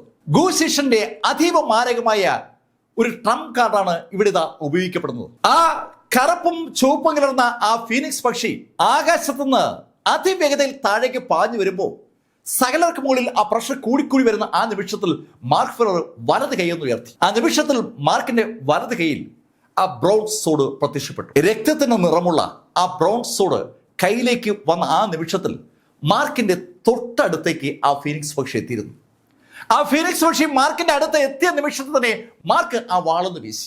അതിശക്തമായി മാർക്കിനെ ആക്രമിക്കാനായി മാർക്കിനടുത്തേക്ക് പാഞ്ഞു വന്ന ആ ഫീനിക്സ് പക്ഷിയുടെ നടുക്കൂടി ആ വാളിങ്ങനെ കടന്നു പോവുകയാണ്. മാർക്കിന്റെ ആ വാള് ഒരു സർക്കിൾ പൂർത്തീകരിക്കുമ്പോൾ ഗൂശീഷിന്റെ മുഖത്ത് വല്ലാത്തൊരു അമ്പരം. അയാളുടെ ഫീനിക്സ് പക്ഷി 2 കഷ്ണമായി ആ വാള് മുറിച്ചു മാറ്റിയിരിക്കുകയാണ്. ആ ഫീനിക്സ് പക്ഷി 2 കഷ്ണമായി മുറിച്ചു മാറ്റപ്പെട്ടതും ആളുകൾക്ക് മുകളിൽ അനുഭവപ്പെട്ടിരുന്ന ആ പ്രഷർ ആ നിമിഷം അപ്രത്യക്ഷമായി. ഫീനിക്സ് പക്ഷിയുടെ തല ഒരു ഭാഗത്തും ഉടല് ഒരു ഭാഗത്തുമായി കിടക്കുകയാണ്. ഒറ്റവെട്ടിന് ആ ഫീനിക്സിനെ മാർക്ക് 2 ആക്കിയിരിക്കുന്നു. ഉടലറ്റ് താഴേക്ക് വീണ ആ ഫീനിക്സ് പക്ഷി അടുത്ത നിമിഷത്തിൽ അപ്രത്യക്ഷമാവുകയും ചെയ്തു. അത് ശരിക്കും ഒരു മാന്ത്രിക സ്പെല്ലാണ്. ആ മാന്ത്രിക സ്പെല്ല് തകർക്കപ്പെട്ടപ്പോൾ ഗൂശീഷിന്റെ കണ്ണുകളിൽ കൗതുകവും മുഖത്ത് ദേഷ്യവും വിസിബിളാണ്. മാർക്ക് ഫെല്ലറെ ദേഷ്യത്തോടൊന്ന് നോക്കിയ ഗൂശീഷൻ ചുണ്ടുകൾ അനക്കുന്നത് പലർക്കും വിസിബിളാണ്. എന്നാൽ പലരുടെയും കണ്ണുകൾ ഇപ്പോഴും ആ അറ്റ് വീണ ആ ഫീനിക്സ് പക്ഷി വീണ ഭാഗത്തേക്കാണ് നോക്കുന്നത്. ആ നിമിഷം കൊണ്ട് ഗൂശീഷൻ ഒരു മന്ത്രം ചൊല്ലി പൂർത്തീകരിച്ചു. ആ മന്ത്രം ചൊല്ലി പൂർത്തീകരിച്ച ഗൂശീഷന്റെ കൈകൾ പ്രത്യേക രീതിയിലേക്ക് അനങ്ങുകയും ചെയ്തു. അയാള് കൈ അനക്കുന്നതനുസരിച്ച് അയാൾക്ക് ചുറ്റുമായി എന്തൊക്കെയോ സംഭവിക്കുന്നുണ്ട്. ആ നിമിഷത്തിൽ ഒരു പ്രഷർ ഇമോട്ടർ ക്രെയിന്റെ പുറത്ത് അനുഭവപ്പെട്ടു. ഇമോട്ടർ ക്രെയിനും ജിയാങ് ഹിയും എന്ന് വേണ്ട സകല മാർഷൽ സെയിന്റുകളും പെട്ടെന്ന് ഏതാണ്ട് നിശ്ചലരായതുപോലെയായി. അവരുടെ ചലനം നിയന്ത്രിക്കുന്ന ഒരു പ്രത്യേക സ്പെല്ലാണ് ഗൂശീഷൻ ഉപയോഗിച്ചത്. ഗൂശീഷന് ആ സ്പെല്ല് കൊടുത്തത് അയാളുടെ ഹയറപ്സ് ആണ്. ഫസ്റ്റ് മിസ്റ്റിക് വേൾഡിന്റെ കണ്ടെത്തലാണ് ആ പ്രത്യേക സ്പെൽ. ആ സ്പെല്ലിന് മാർഷൽ സെയിന്റുകളെ നിശ്ചലരാക്കാൻ പറ്റും. മാർക്ക് ഒഴികെയുള്ള മാർക്കിന്റെ ടീമിലെ മുഴുവൻ ആളുകളെയും നിശ്ചലരാക്കിക്കൊണ്ട് അവരുടെ മുന്നിൽ വെച്ച് മാർക്കിനെ വധിക്കാനുള്ള അവസാന തീരുമാനത്തിലേക്ക് ഗൂശീഷൻ കടന്നിരിക്കുകയാണ്. എന്താണ് സംഭവിക്കുന്നതെന്ന് ആർക്കും അങ്ങോട്ട് തിരിച്ചറിയാൻ പറ്റാത്തൊരു അവസ്ഥ. ആളുകൾക്ക് അവരുടെ മൂവ്മെന്റ്സ് നടത്താൻ പറ്റുന്നുണ്ടെങ്കിലും ശരിക്കും ഒരു റെസ്ട്രിക്ഷൻ അവർക്ക് ഫീൽ ചെയ്യുന്നുണ്ട്. അവരുടെയൊക്കെ ബോഡിയിലെ ഇന്റേണൽ എനർജി ഉപയോഗിക്കാൻ പറ്റാത്ത ശൈലിയിൽ അവർ റെസ്ട്രിക്റ്റഡ് ആയിരിക്കുകയാണ്. എന്താണ് അതിൻ്റെ കാരണമെന്ന് അവർ ആലോചിക്കുമ്പോഴേക്കും പെട്ടെന്ന് ആകാശം അങ്ങ് ഇരുണ്ടു. സെക്കൻഡ് മിസ്റ്റിക് വേർഡിന് മുകളിൽ മാത്രമായി കറുത്ത ഒരു ആകാശം അങ്ങനെ രൂപം കൊള്ളുകയാണ്. പെട്ടെന്നൊരു ഇരുട്ട് സകലയിടത്തങ്ങ് വ്യാപിച്ചു. നേർത്ത ആ ഇരുട്ടിൽ സകലർക്കും ഇപ്പോൾ ആ കാഴ്ച കാണാം. കറുത്ത നിറത്തിലുള്ള 5 ഇതളുകളുള്ള ഒരു താമര ഗൂശീഷിന്റെ വലത് കൈയിൽ ഇപ്പോ പ്രത്യക്ഷപ്പെട്ടിരിക്കുകയാണ്. ആ കറുത്ത നിറത്തിലുള്ള 5 ഇതളുകളുള്ള താമര വലത് കൈയിൽ നിന്ന് ഇടത് കൈയിലേക്ക് മാറ്റിയ ഗൂശീഷൻ മാർക്കിനെ നോക്കി മാർക്കിനോട് പറഞ്ഞു, മാർക്ക്, ഈ ഗെയിം ഇവിടെ അവസാനിക്കുന്നു. നിന്നെ ഞാനിതാ കൊല്ലാൻ പോവുകയാണ്. അങ്ങനെ പറഞ്ഞുകൊണ്ട് ഗൂശീഷൻ അയാളുടെ ഇടത് കയ്യിലിരിക്കുന്ന ആ 5 ഇതളുകളുള്ള താമരയിൽ നിന്ന് ഒരു ഇതള് പറിച്ചെടുത്തു. അയാളെ ഇതള് വലത് കയ്യിലെടുത്തിട്ട് ശരിക്കും മുന്നോട്ടും പിന്നോട്ടും ആക്കിയിട്ട് അതിശക്തമായി മാർക്കിന് നേരെ ഒന്ന് എറിഞ്ഞു. ഒരു ചെറിയ താമര ഇതളാണ്. താമരയുടെ ആ ഇതളിന്റെ കൂർത്ത മുനഭാഗം മാർക്കിന് നേരെ പാഞ്ഞു വരുമ്പോൾ അതിശക്തമായ ഒരു പ്രഷർ മാർക്കിന് മുന്നിൽ അനുഭവപ്പെട്ടു. ഇതുവരെ മാർക്ക് അനുഭവിച്ചിട്ടുള്ള പ്രഷറിനേക്കാൾ കൂടുതൽ പ്രഷർ മാർക്കിന് നേരെ പാഞ്ഞു വരികയാണ്. മാർക്കിന് മാത്രമല്ല പ്രശ്നം അനുഭവപ്പെടുന്നത്, എൻ്റെ ആളുകൾക്ക് പ്രശ്നം അനുഭവപ്പെടുകയാണ്. പക്ഷെ അവർക്കാർക്കും അവരുടെ ഇന്റേണൽ എനർജി എടുത്ത് ഉപയോഗിക്കാൻ കഴിയാത്ത ശൈലിയിൽ അവര് റെസ്ട്രിക്റ്റഡുമാണ്. മുഴുവൻ ആളുകളും ഒരുമിച്ച് ഇതാ ഒരു വൻ സ്ഫോടനത്തിൽ അവസാനിക്കാൻ പോവുകയാണെന്ന് ഒരു തോന്നൽ സകല ആളുകൾക്കും തോന്നിയ ആ നിമിഷത്തിൽ തനിക്ക് നേരെ പാഞ്ഞു വന്ന ആ ലീഫിൽ മാർക്ക് ഫെല്ലർ ആഞ്ഞൊരൊറ്റയിടി. മാർക്കിന്റെ അതിശക്തമായ പഞ്ചും ആ താമര ഇതളും കൂട്ടിമുട്ടിയ സമയത്ത് ശരിക്കും കണ്ണഞ്ചി പോകുന്ന ഒരു പ്രകാശ വിസ്ഫോടനം അവിടെ ഉണ്ടായി. കാതടപ്പിക്കുന്ന ശബ്ദവും അതോടൊപ്പം ശബ്ദ തരംഗങ്ങളും ഉണ്ടായി. ഒരു വൻ സ്ഫോടനം. ആ സ്ഫോടനത്തിന്റെ എൻഡിൽ ആർക്കും ഒന്നും കാണാൻ പറ്റുന്നില്ല. പുകപടലങ്ങളും പ്രകാശത്തിന്റെ ആ വിസ്ഫോടനങ്ങളും അല്ലാതെ വേറെ ഒന്നും കാണാനില്ല. ആകാശം ഏതാണ്ട് മേഘാവൃതമായിരിക്കുകയാണ്. അതിന്റെ ഫലമായി ആ ഭാഗത്ത് നല്ല ഇരുട്ടും അനുഭവപ്പെടുകയാണ്. സകല ആളുകളും ഏതാണ്ട് സ്റ്റക്കായി നിൽക്കുകയാണ്. ആർക്കും അനങ്ങാനും പറ്റുന്നില്ല.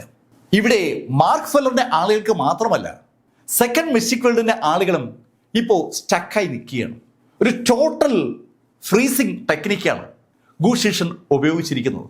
ആ ടെക്നിക്കിൽ പെടാതെ നിൽക്കുന്ന ആള് ഗൂശീഷൻ മാത്രമാണ്. മാർക്കിനെയും അയാൾ അതിനകത്ത് പെടുത്താൻ ശ്രമിച്ചിട്ടുണ്ടെങ്കിലും മാർക്ക് അതിശക്തമായി പഞ്ച് ചെയ്തിരിക്കുകയാണ്. ഏതാനും സെക്കൻഡുകൾ വേണ്ടി വന്നു ആ യുദ്ധം നടന്ന ആ പ്ലേസിൽ ബാലൻസ് എന്താണെന്ന് കാണാൻ. ശരിക്കും പൊടിപടലങ്ങൾ ഒന്ന് അടങ്ങുമ്പോൾ, ആ പ്രകാശമൊക്കെ ഒന്ന് മാറുമ്പോൾ ഗൂശീഷൻ ആ കാഴ്ച കണ്ടു. രക്തത്തിൽ കുളിച്ചു കിടക്കുന്ന മാർക്ക് ഫെല്ലർ. മാർക്കിന്റെ ദേഹത്തൂടി രക്തം ഒലിക്കുന്നുണ്ട്. പക്ഷെ മാർക്ക് മരിച്ചിട്ടില്ല എന്ന് എണീക്കാൻ ശ്രമിക്കുന്ന മാർക്കിനെ കണ്ടപ്പോൾ ഗൂശീഷന് മനസ്സിലായി. ഗൂശീഷന് വിശ്വസിക്കാൻ പറ്റുന്നില്ല. ഗൂശീഷന്റെ മുഖത്തും ആദ്യം ഒരു അമ്പരപ്പുണ്ടായി. ഏയ് മാർക്ക്, നീ ചത്തില്ല അല്ലേ? സാരമില്ല. അങ്ങനെ പറഞ്ഞിട്ട് അയാൾ രണ്ടാമത്തെ താമര ലീഫും അയാളുടെ ആ ഇടത് കയ്യിൽ നിന്ന് എടുക്കാൻ ശ്രമിച്ചതും തന്നെ നിയന്ത്രിച്ചിരുന്ന ആ പ്രഷർ സംവിധാനത്തെ വെറും ഒരു കറക്കം കൊണ്ട് അതിജീവിച്ച ഇമോട്ടർ ക്രെയിൻ പ്രകാശ വേഗതയിൽ മാർക്ക് ഫെല്ലറുടെ അടുത്തെത്തി. ഗൂശീഷൻ എന്താണ് സംഭവിക്കുന്നത് മനസ്സിലാകും മുമ്പ് ഇമോട്ടർ ക്രെയിൻ മാർക്ക് ഫെല്ലറെ എടുത്ത് തോളിലേക്ക് കിടത്തി കഴിഞ്ഞു. അടുത്ത നിമിഷത്തിൽ ഇമോട്ടർ ക്രെയിൻ അതിവേഗം ആ സെക്കൻഡ് മിസ്റ്റിക് വേൾഡിന്റെ വാതിൽ നേരെ കുതിച്ചു. അങ്ങനെ കുതിക്കുമ്പോൾ ഇമോട്ടർ ക്രെയിൻ ജിയാങ് ഹിയോടും കൂടെയുള്ളവരോട് പറഞ്ഞു, പിന്മാറിക്കോ. കേൾക്കേണ്ട താമസം ആ എൻറ്റയർ ടീമും ആ സെക്കൻഡ് മിസ്റ്റിക് വേൾഡ് നേരെ പാഞ്ഞു. ഈ കാഴ്ച കണ്ട് ഒരു നിമിഷം സ്തംഭിച്ചു നിന്നുപോയ ഗൂശീഷൻ ചിരിച്ചുകൊണ്ട് പറഞ്ഞു, ഓടിയിട്ടും കാര്യമൊന്നുമില്ല, ആ വാതില് ഞാൻ ക്ലോസ് ചെയ്തിരിക്കുകയാണ്. മാർക്ക് ഫെല്ലറും ടീമും സെക്കൻഡ് മിസ്റ്റിക് വേൾഡിന് അകത്തേക്ക് കടക്കാൻ വേണ്ടി അയാൾ ആ വാതില് തുറന്നിട്ടിരുന്നതാണ്. എല്ലാവരും അകത്ത് കയറിയപ്പോൾ അയാളെ വാതിലങ്ങ് സീൽ ചെയ്തിരുന്നു. ഈ മാർക്ക് ഫെല്ലറെ എടുത്തുകൊണ്ട് ഓടുന്ന ആളും ബാക്കിയുള്ള ആളുകളൊക്കെ ഓടി ആ വാതിലെത്തുമ്പോൾ അവിടെ പെട്ടുപോകുമെന്ന് ഗൂശീഷൻ അറിയാം. അതറിയാവുന്ന ഗൂശീഷൻ വളരെ ലാഘവത്തോടു കൂടി അയാൾ നിന്ന പ്ലേസിൽ നിന്ന് നടന്ന് ആ വാതിൽക്കിലേക്ക് വരികയാണ്. ഏകദേശം ഒരു 4 മിനിറ്റ് സമയമെടുത്ത് കാണും ഗൂശീഷൻ ആ യുദ്ധം നടന്ന പ്ലേസിൽ നിന്ന് നടന്ന് ആ മിസ്റ്റിക് വേൾഡിന്റെ വാതിൽക്കൽ എത്താൻ. അയാൾ അവിടെ എത്തിയപ്പോൾ അവിടെ ആരുമില്ല. മിസ്റ്റിക് വേൾഡിന്റെ വാതിൽ തകർന്നു കിടക്കുകയാണ്. ഇതെങ്ങനെയാ സംഭവിച്ചത്? ഗൂശീഷൻ അറിയാതെ ചോദിച്ചു പോവുകയാണ്. സെക്കൻഡ് മിസ്റ്റിക് വേൾഡിന്റെ അതിശക്തമായ ആ വാതിൽ ആരോ തകർത്തിരിക്കുന്നു. ഗസ്മാൻ കുടുംബത്തിന്റെ മിസ്റ്റിക് വേൾഡിൽ മാർക്ക് ഫെല്ലർ തകർത്ത് അകത്ത് കയറിയ കാര്യം അയാൾക്കറിയാം. പക്ഷെ മാർക്കിന് ഇവിടെ ആ രീതിയിൽ ഇടപെടാൻ പറ്റില്ല. മാർക്കിന് ഗുരുതരമായി പരിക്കേറ്റിരിക്കുകയാണ്. മാർക്കിനൊപ്പമുള്ള ആരോ മാർക്കിനെ സഹായിച്ചിട്ടുണ്ട്. അങ്ങനെ ഒരു തോന്നലുണ്ടായ ഗൂശീഷൻ ആ സെക്കൻഡ് മിസ്റ്റിക് വേൾഡിന്റെ വാതിൽക്കിലേക്ക് ഓടിയെത്തി. വാതിൽ ക്ലോസ് ചെയ്യാതെ അവിടെ തന്നെ അങ്ങനെ നിന്നു. ഈ സമയത്ത് ഗൂശിഷിന്റെ അടുത്തേക്ക് ഓടിയെത്തിയ ഗൂശിഷിന്റെ ശിഷ്യൻ മാർഷൽ സെയിന്റ് ഫിൻ, മാർക്കിന്റെ ആ ഇടി വാങ്ങിച്ച ഫിൻ ഗൂശിഷിനോട് ചോദിച്ചു, മാസ്റ്റർ അവർ ഫോളോ ചെയ്യണ്ടേ? ആ ചോദ്യം ഫിൻ ചോദിച്ചതും ഗൂശിഷൻ ഫിന്നോട് പറഞ്ഞു, നിന്നെ സീസർക്ക് പകരം ജനറൽ ആക്കാനാണ് ഞാൻ ആഗ്രഹിച്ചത്. പക്ഷേ നീ കാണിച്ച മണ്ടത്തരം കൊണ്ട് അതിനി പറ്റില്ല.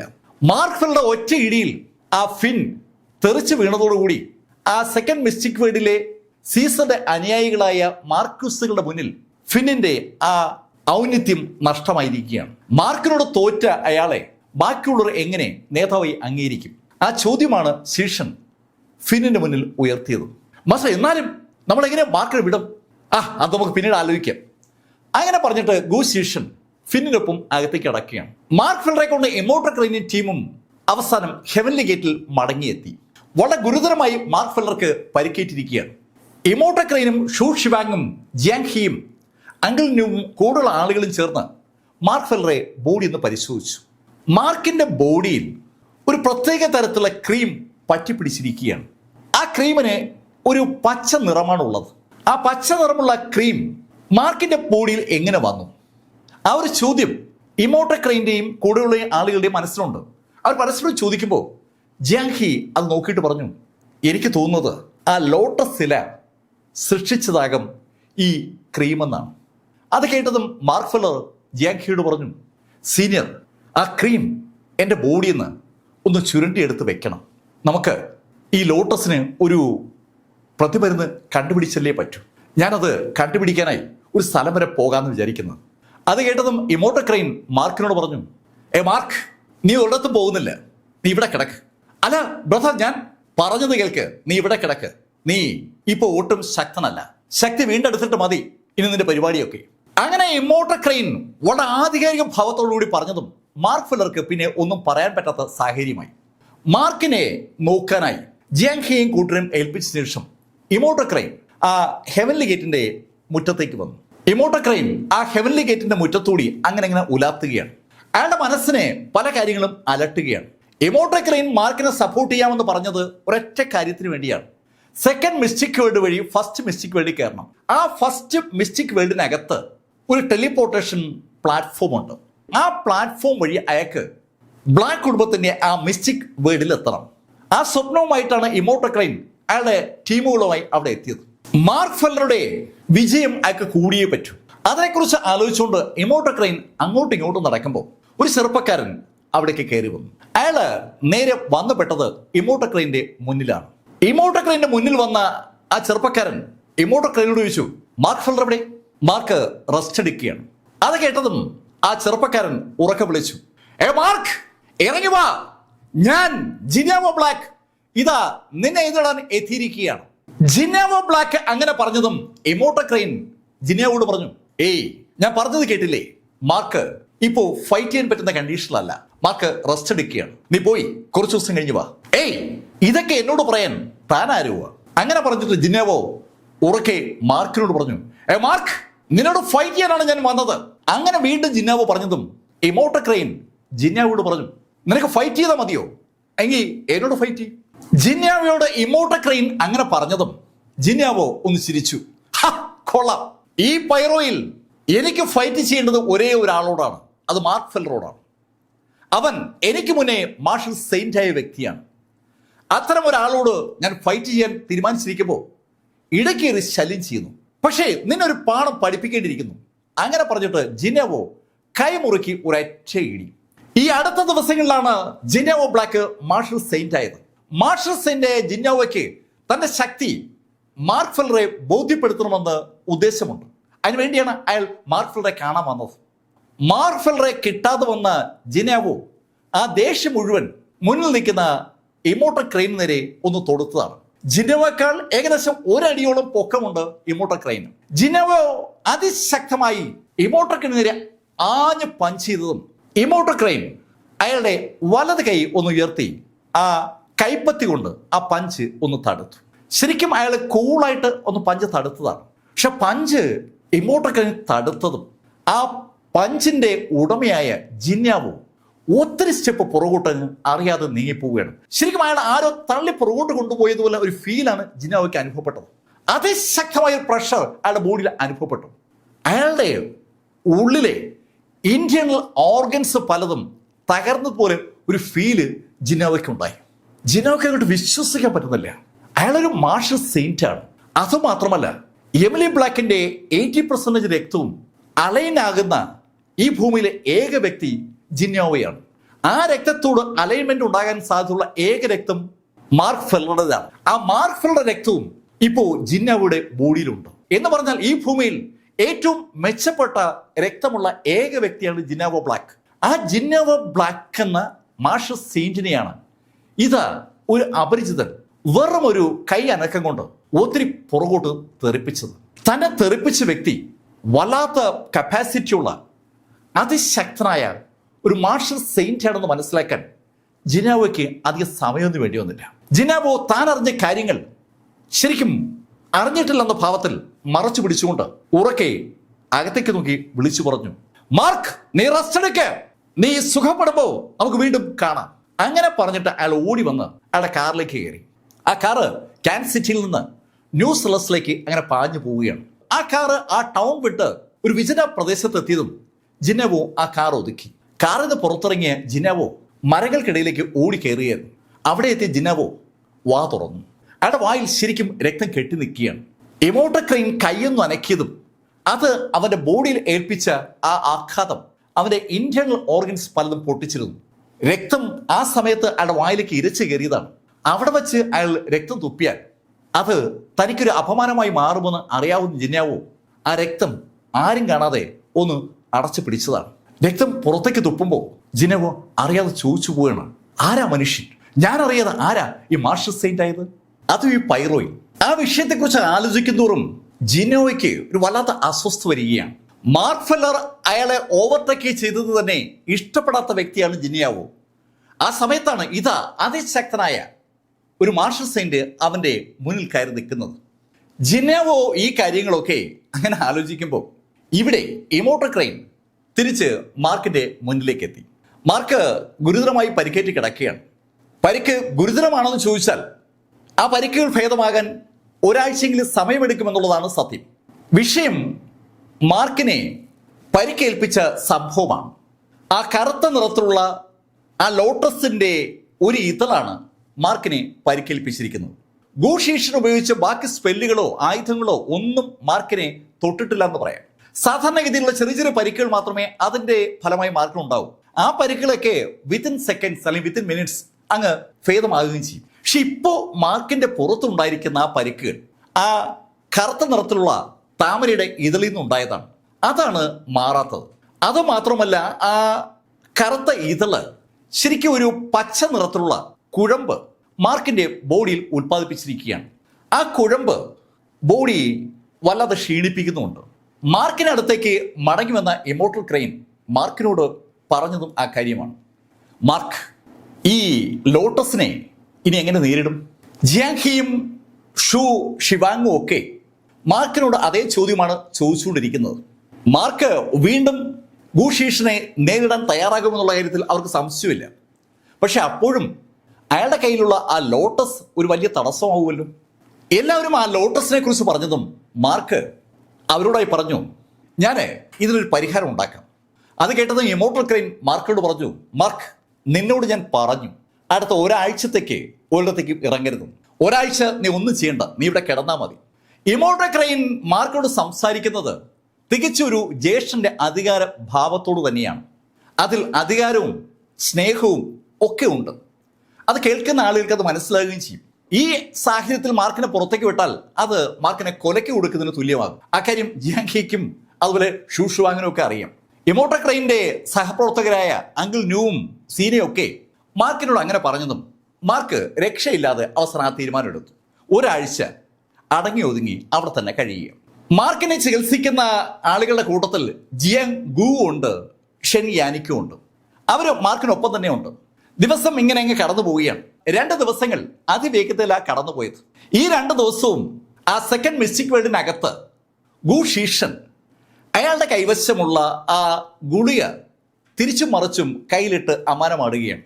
മാർക്ക് ഫെല്ലർ സീസർക്ക് കൊടുക്കാനായി ശീഷനെ ഏൽപ്പിച്ച ഗുളിക അയാളുടെ കയ്യിലുണ്ട്. അയാൾ ആ ഗുളിക ഇടത് കൈയിൽ നിന്ന് വലത് കൈയിലേക്ക്, വലത് കൈയിൽ നിന്ന് ഇടത് കൈയിലേക്ക് ഇടുമ്പോൾ അയാളുടെ മനസ്സിലോട്ട് ആ ചോദ്യം വരികയാണ്, ഈ ഗുളിക കൊടുക്കാൻ വേണ്ടി മാത്രമാണോ മാർക്ക് ഫെല്ലർ ആ സെക്കൻഡ് മിസ്റ്റിക് വേൾഡിലേക്ക് വന്നത്? അതാണ് കാരണമെങ്കിൽ മാർക്കും സീസറും തമ്മിലുള്ള ബന്ധം ശരിക്കും ശക്തമാണ്. സീസർ അയാളുടെ ബാല്യകാല സുഹൃത്താണ്. ആ സീസർ തന്നെ ഒറ്റുകൊടുത്ത് മാർക്കിനൊപ്പം ചേർന്നു. ഒരു രക്ഷയുമില്ലാത്ത സംശയം ഗൂഷീഷിന്റെ മനസ്സിൽ ഇങ്ങനെ കയറി വരികയാണ്. ആ സംശയം അയാളുടെ മനസ്സിലേക്ക് ഇങ്ങനെ കയറി വരുന്നതനുസരിച്ച് അയാൾക്ക് ഇരിപ്പുറയ്ക്കുന്നില്ല. അയാൾ ആ ഗുളിക കോട്ടിന്റെ പോക്കറ്റിലോട്ട് ഇട്ടിട്ട് അവിടെ എങ്ങനെ ഉലാത്തുകയാണ്. എത്ര നേരം അയാൾ അങ്ങനെ നടന്നു എന്ന് അയാൾക്ക് തന്നെ അറിയില്ല. സന്ധ്യ ആയപ്പോൾ അയാൾ അതിവേഗം സീസറിന്റെ മുറിയിലെത്തി. എന്തോ തീരുമാനിച്ചുറപ്പിച്ചതുപോലെയാണ് ശീഷന്റെ വരവ്. ശീഷനെ കണ്ടപ്പോൾ എണീക്കാൻ ബുദ്ധിമുട്ടുന്ന സീസർ എണീക്കാൻ ശ്രമിച്ചപ്പോൾ ശീഷൻ വിലക്കി. സീസറുടെ അവസ്ഥ ഇപ്പൊ ശരിക്കും പരിതാപകരമാണ്. സീസറെ ചികിത്സിക്കാനായി അനവധി ആളുകളെ ശീഷൻ എത്തിച്ചിരുന്നെങ്കിലും അവർ കൊടുത്ത മരുന്നുകളൊന്നും സീസർക്ക് അങ്ങോട്ട് ഏൽക്കുന്നില്ല. അത് ശീഷൻ കാണുന്നുണ്ട്. ആ കാഴ്ച ശരിക്കും ശീഷന് ഒരു അമ്പരപ്പ് ഉണ്ടാക്കിയിരുന്നു. അതുകൊണ്ട് കൂടിയാണ് ശീഷൻ സീസറുടെ അടുത്തേക്ക് വന്നത്. അവിടെ എത്തിയ ശീഷൻ സീസർ ചോദിച്ചു, സീസർ ഇപ്പൊ എങ്ങനെയുണ്ട്? സെക്ഷൻ മാസ്റ്റർ, എനിക്ക് കുഴപ്പമൊന്നുമില്ല. സെക്ഷൻ മാസ്റ്റർ എന്ന ശീഷനെ ചിലപ്പോഴൊക്കെ സീസർ വിളിക്കാറുണ്ട്. ചില സമയത്ത് പേര് വിളിക്കും. അവർ തമ്മിലുള്ള സൗഹൃദം കൊണ്ട് അതിലേത് വിളിച്ചാലും അതിൽ ശീഷന് പരാതിയുമില്ല. സീസർ പാടുപെട്ട് എണീക്കാൻ ശ്രമിക്കുന്നുണ്ടെന്നും ശീഷൻ സീസറോട് പറഞ്ഞു, ആ എണീക്കട്ടെ, കിടന്നോ. അങ്ങനെ പറഞ്ഞിട്ട് ശീഷൻ തന്നെ സീസറെ ആ കട്ടിലിൽ ഒന്ന് ചാരിയിരുത്തി. കട്ടിലിൽ സീസർ ചാരിയിരുന്നതും ശീഷൻ ഒരു ഗുളിക സീസറുടെ കയ്യിലേക്ക് കൊടുത്തു. കഴിച്ചു. ശീഷൻ അങ്ങനെ പറഞ്ഞതും ശീഷൻ കയ്യിലേക്ക് വെച്ചു കൊടുത്ത ആ ഗുളിക രണ്ടാമതൊരു ചോദ്യം പോലും ചോദിക്കാതെ സീസർ അങ്ങ് വിഴുങ്ങി. ഗുളിക കഴിച്ചു കഴിഞ്ഞതും സീസർ വീണ്ടും ആ കിടക്കയിലേക്ക് കിടന്നു. കിടക്കയിൽ കിടക്കുന്ന സീസർ തന്നെ ലേശം വിഷമത്തോടെ നോക്കി നിൽക്കുകയാണ് ശീഷൻ. ശീഷർ അങ്ങനെ നിൽക്കുന്ന കണ്ടതും സീസർ പറഞ്ഞു, ശീഷൻ, എനിക്ക് വേറെ ബുദ്ധിമുട്ടൊന്നുമില്ല, നീ വിഷമിക്കേണ്ട കാര്യമൊന്നുമില്ല. തൻ്റെ അവസ്ഥയിൽ ശീഷന് വിഷമമുള്ളത് കൊണ്ടാണ് ശീഷൻ അവിടെ നിൽക്കുന്നത്. അങ്ങനെ ഒരു തോന്നലാണ് സീസർക്കുള്ളത്. സീസർ അങ്ങനെ പറഞ്ഞിട്ടും ശീഷൻ മറുപടി ഒന്നും പറയാതെ ആ റൂമിലൂടെ അങ്ങോട്ടും ഇങ്ങോട്ടും നടന്നു തുടങ്ങി. ഏകദേശം ഒരു 3-4 മിനിറ്റ് സീസറിന്റെ മുറിയിൽ ശീഷൻ ഒന്ന് ഉലാത്തി കാണും. ഈ സമയത്ത് സീസർ കണ്ണ് അടച്ചു പിടിച്ചിരിക്കുകയാണ്. ഏകദേശം ഒരു 4 മിനിറ്റ് കഴിഞ്ഞപ്പോൾ സീസർ പെട്ടെന്ന് കണ്ണു തുറന്നു. കണ്ണു തുറന്ന സീസർ കാണുന്നത് സീസറെ തന്നെ നോക്കി നിൽക്കുന്ന ശീഷനെയാണ്. ശീഷൻ കഴിഞ്ഞ മിനിറ്റുകളിൽ തികച്ചും അമ്പരപ്പിക്കുന്ന ഒരു രംഗം സീസറുടെ ബോഡി കണ്ടിരുന്നു. സീസറുടെ ബോഡിയുടെ പുറത്ത് ഒത്തിരിയേറെ പരിക്കുണ്ടായിരുന്നു. ആ പരിക്കുകൾ പതുക്കെ പതുക്കെ അപ്രത്യക്ഷമാകുന്ന ഒരു മാന്ത്രിക കാഴ്ച ശീഷൻ കാണുന്നുണ്ടായിരുന്നു. സീസർ കണ്ണടച്ച് കിടക്കുന്നതുകൊണ്ട് ദേഹത്ത് സംഭവിക്കുന്ന കാര്യങ്ങൾ സീസർ അറിഞ്ഞിരുന്നില്ല എന്നാണ് സത്യം. സീസറുടെ ഉള്ളിലുള്ള മുറിവുകളൊക്കെ ഏതാണ്ട് പൂർണ്ണമായും ഭേദമായിരുന്നു. അറിയാതെ സീസർ കണ്ണു തുറന്നു പോയതാണ്. തന്നെ തന്നെ തുറച്ചു നോക്കിയിരിക്കുന്ന ശീഷനെ കണ്ടതും സീസർ അമ്പരപ്പോടെ ശീഷനോട് പറഞ്ഞു, ഹേയ് ശീഷൻ, എനിക്കെന്തോ ഒരു ആശ്വാസം തോന്നുന്നു. അങ്ങനെ പറഞ്ഞ സീസർ പെട്ടെന്ന് ആ കട്ടിലിൽ എണീറ്റിരിക്കുകയും ചെയ്തു. കട്ടിലിൽ എണീറ്റിരുന്ന സീസർ അയാളുടെ കയ്യിലേക്ക് നോക്കിയപ്പോൾ കയ്യിലുള്ള മുറിവൊന്നും കാണാനില്ല. അയാളുടെ ബോഡിയിൽ വിസിബിളായ മുറിവുണ്ടായിരുന്നു, അതും കാണാനില്ല. കാലിലും ഇപ്പം മുറിവുകളേയില്ല. സീസർ അമ്പരപ്പോടെ തന്റെ ദേഹത്തേക്ക് മാറി മാറി നോക്കിയിട്ട് കട്ടിലിൽ നിന്ന് എണീറ്റു. അയാൾ തിരിഞ്ഞും പറഞ്ഞ് നോക്കുകയാണ്. അയാൾക്ക് വിശ്വസിക്കാൻ പറ്റുന്നില്ല. അയാളുടെ ബോഡിയിൽ ഇങ്ങനൊരു മാറ്റം ഉണ്ടാവുമെന്ന് അയാൾ എങ്ങനെ വിശ്വസിക്കുക? അമ്പരന്ന് പോയ സീസർ ശീഷനോട് ചോദിച്ചു, ശീഷൻ, എന്ത് മരുന്നാ എനിക്ക് നീ നൽകിയത്? ആ മരുന്ന് കഴിച്ചപ്പോഴാണ് എനിക്ക് ഈ മാറ്റം ഉണ്ടായത്. ആരാ മരുന്ന് നൽകിയത്? സീസർ, ആ മരുന്ന് നൽകിയത് മാർക്ക് ഫെല്ലറാണ്. മാർക്ക് ഫെല്ലറാണ് ആ മരുന്ന് കൊടുത്തു വിട്ടതെന്ന് കേട്ടതും സീസറുടെ മുഖം അങ്ങ് ഇരുണ്ടു.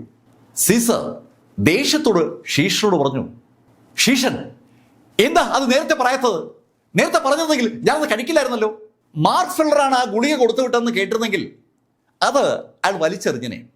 സീസർ അങ്ങനെ പറഞ്ഞതും ശീഷൻ സീസറോട് ചോദിച്ചു, ഏയ് സീസർ, നീയും മാർക്കും തമ്മിൽ എന്താ ബന്ധം?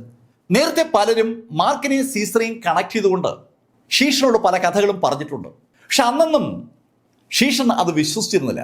പക്ഷെ ഇപ്പോ ആ ഗുളിക സീസറുടെ ബോഡിയിൽ വരുത്തിയ മാറ്റം കണ്ട് ഷീഷന് ആ കഥ വിശ്വസിക്കാൻ ഒരു താല്പര്യം ഇപ്പോൾ ഉണ്ടാവുകയാണ്. ഷീഷന്റെ ആ ചോദ്യത്തിൽ ആ താല്പര്യം വിസിബിളാണ്. അത് സീസർക്ക് മനസ്സിലായി. സീസർ ഷീഷനോട് പറഞ്ഞു, ഏയ് എന്തു ബന്ധം? ഞാൻ അവരും തമ്മിൽ എന്തു ബന്ധം? ഒരു ബന്ധവുമില്ല. അവൻ എന്നെ കൊല്ലാൻ ശ്രമിക്കുന്നവനാണ്. സീസർ ആ വാചകം പറഞ്ഞതും ഷീഷൻ സീസറോട് പറഞ്ഞു, ഓക്കെ ഓക്കെ ഓക്കെ, എന്തായാലും നീ റെസ്റ്റ് എടുക്കും. അങ്ങനെ പറഞ്ഞിട്ട് ഷീഷൻ അവിടെ നിന്ന് പുറത്തേക്ക് ഇറങ്ങി ആ വസതിയിൽ നിന്ന് അയാളുടെ ഓഫീസിൽ നേരെ നടക്കുകയാണ്. ഷീഷൻ അങ്ങനെ നടന്നു പോകുന്നത് ജനാലിലൂടെ സീസർക്ക് കാണാം. ഷീഷന്റെ ആ നടത്തം കണ്ട് സീസർക്ക് ഒരു പതർച്ച അനുഭവപ്പെടുന്നുണ്ട്. മാർക്ക് വിജയകരമായി തന്നെ പെടുത്തിയിരിക്കുകയാണ്. അക്കാര്യം സീസർക്ക് ഏതാണ്ട് അറിയാം. സീസറുടെ വീട്ടിൽ നിന്ന് ഓഫീസിലേക്ക് നടക്കുന്ന ഷീഷന്റെ മനസ്സിൽ കാര്യങ്ങൾ ഇപ്പോൾ വ്യക്തമാണ്. ആളുകൾ പറഞ്ഞതൊക്കെ ശരിയാണ്. ഈ വില്യം ബ്ലേക്ക് എന്ന സ്റ്റാർ സീസർക്കും മാർക്ക് ഫെല്ലർക്കും തമ്മിൽ ബന്ധമുണ്ട്. മാർക്ക് ഫെല്ലറോട് ഒരു ആഭിമുഖ്യം, അടുപ്പം, താല്പര്യം സീസർ തുടക്കം മുതലേ കാണിക്കുന്നുണ്ട്.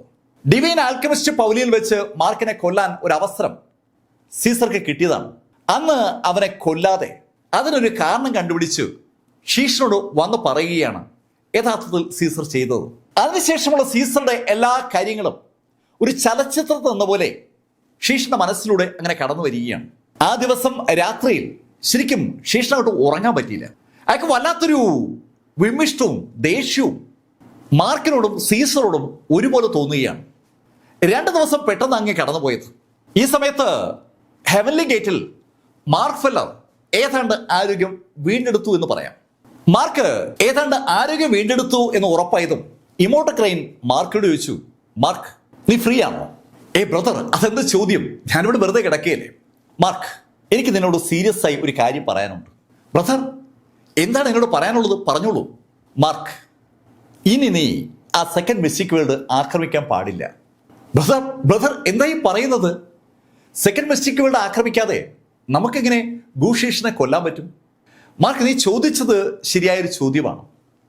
ഗൂഷീഷിനെ നമുക്ക് കൊല്ലണം.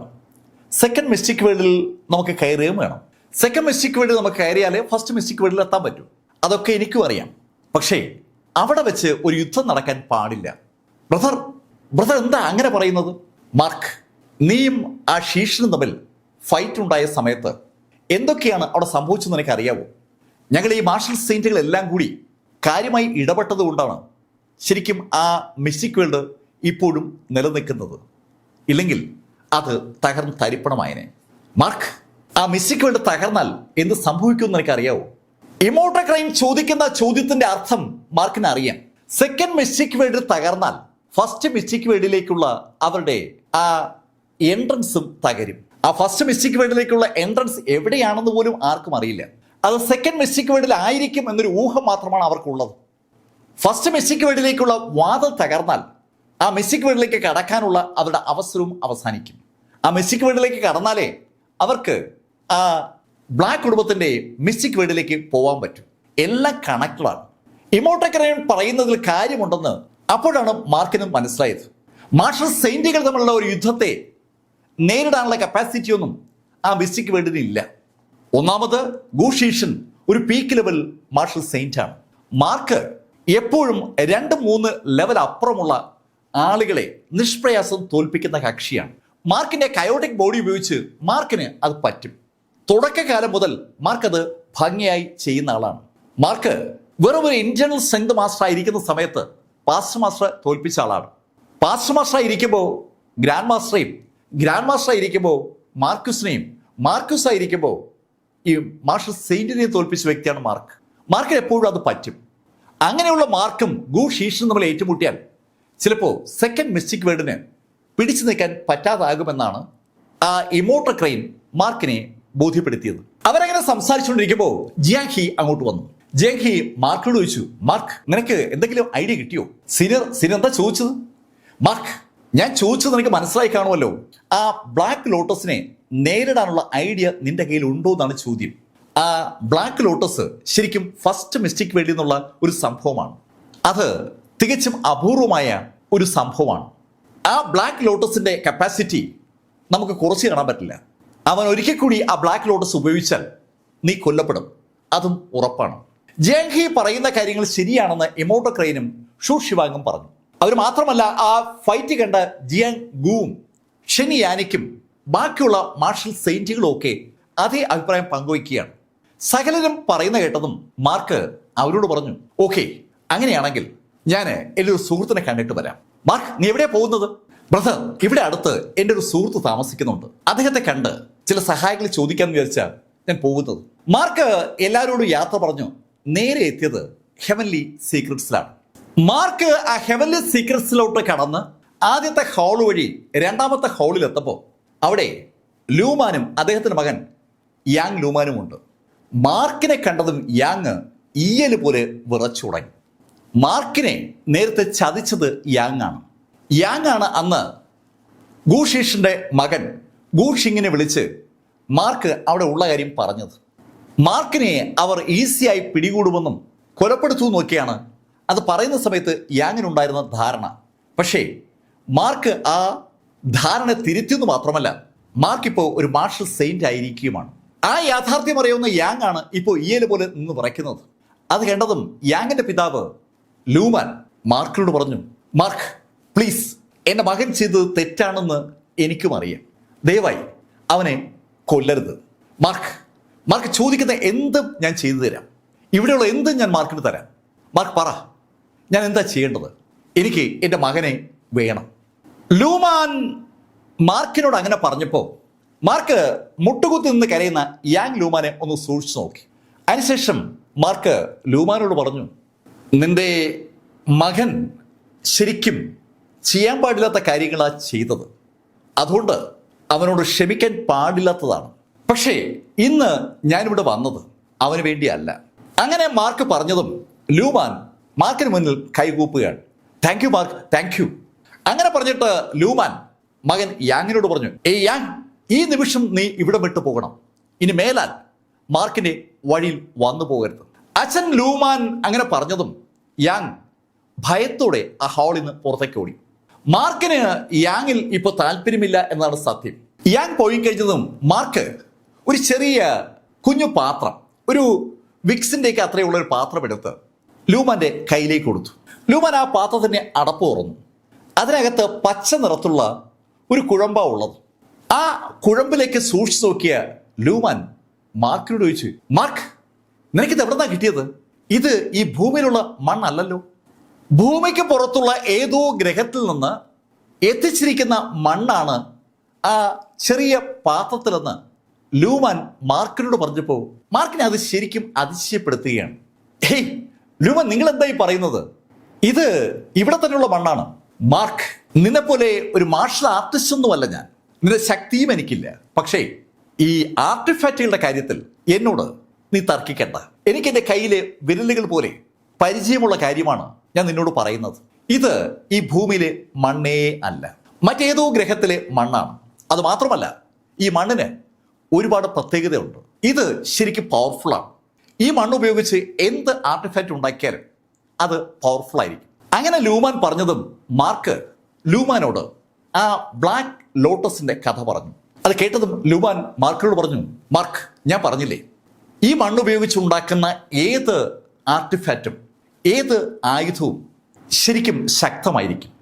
ലൂമാൻ, ഇതിനെ തടുക്കാൻ വേറെ മാർഗമൊന്നുമില്ലേ? അങ്ങനെ മാർക്ക് ചോദിച്ചതും ലൂമാൻ മാർക്കിനെ ഒന്ന് സൂക്ഷിച്ചു നോക്കി. മാർക്ക്, ഇതിനെ തടുക്കാൻ പറ്റുന്ന ആയുധം ഉണ്ടാക്കാൻ പറ്റിയൊരു സാധനം നിന്റെ കയ്യിലുണ്ട്. ലൂമാൻ, എൻ്റെ കയ്യിലുണ്ടെന്നോ? അതെ മാർക്ക്, നിന്റെ ആ കഴുത്തിൽ കാണുന്ന ആ ലോക്കറ്റ് ഉണ്ടല്ലോ, അത് ഇതിന് പറ്റിയ സാധനമാണ്. മാർക്കിന്റെ കഴുത്തിൽ ഇട്ടിരിക്കുന്ന മാലയുടെ അറ്റത്തുള്ള ലോക്കറ്റ് പതുക്കെ കയ്യിലെടുത്തു. ശരിക്കും ആ മാലയുടെ അറ്റത്തുള്ള ആ ലോക്കറ്റിലേക്ക് നോക്കിയ മാർക്ക് ലൂമാനോട് പറഞ്ഞു, ഏയ് ഇത് തരത്തില്ല, ഇത് ശരിയാവില്ല. മാർക്ക് ഫെല്ലർക്ക് എമിലി ബ്ലാക്ക് കൊടുത്തിരിക്കുന്നതാണ് ആ ലോക്കറ്റ്. മാർക്കിന് രക്ഷപ്പെടാൻ ഒരു മാർഗവുമില്ല എന്ന് തോന്നുന്ന നിമിഷത്തിൽ മാർക്ക് ചെയ്യണമെന്ന് എമിലി ബ്ലാക്ക് പറഞ്ഞിരിക്കുന്ന ഒരു കാര്യവും ആ ലോക്കറ്റും തമ്മിൽ ബന്ധമുണ്ട്.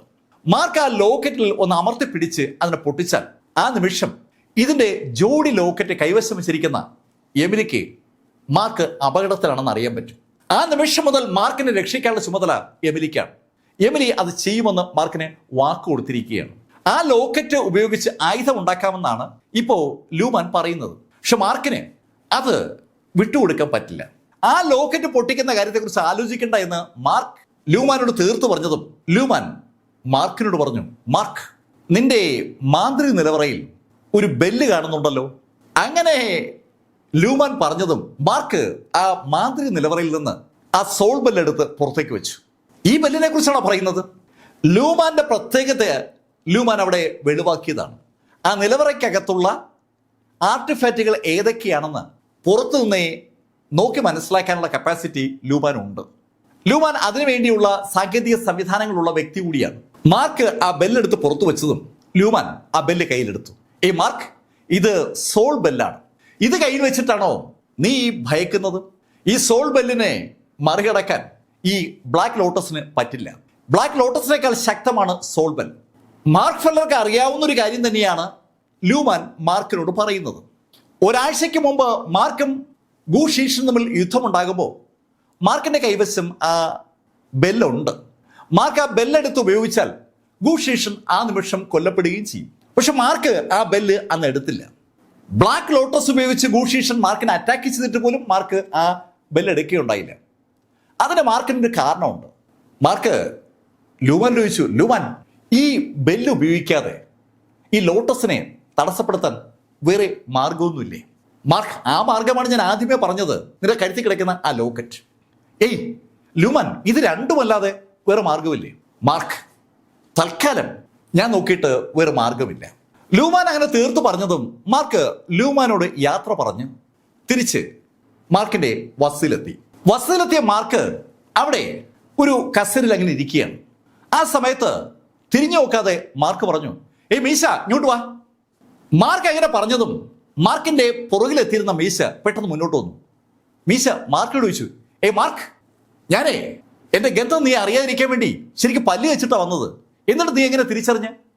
മീശ, നിങ്ങൾ പല്ല് തേച്ചാലും നിങ്ങളുടെ ബോഡിയിലെ ആ നാറ്റം പോവില്ലല്ലോ. മാർക്ക്, നീ എന്നെ അപമാനിക്കുകയാണ്. അങ്ങനെ മീശ പറഞ്ഞതും മാർക്ക് ചിരിച്ചുകൊണ്ട് മീശയോട് പറഞ്ഞു, മീശ, ഈ ഭൂമിയിൽ ആവർത്തിക്കാൻ പറ്റാത്തതായ ഒരു കാര്യം ബോഡി ഓർഡറാണ്. നിങ്ങളുടെ ശരീരഗന്ധം ഈ ഭൂമിയിൽ രണ്ടാമതൊരാൾക്ക് ഉണ്ടാകില്ല. അതുകൊണ്ട് നിങ്ങൾ ഇനി എവിടെ ഒളിച്ചാലും എവിടെ പോയാലും നിങ്ങൾ സമീപത്തുണ്ടെങ്കിൽ ഞാൻ തിരിച്ചറിയുക തന്നെ ചെയ്യും. അങ്ങനെ മീശയോട് മാർക്ക് പറഞ്ഞതും മീശ മാർക്കിനടുത്തിരുന്നു.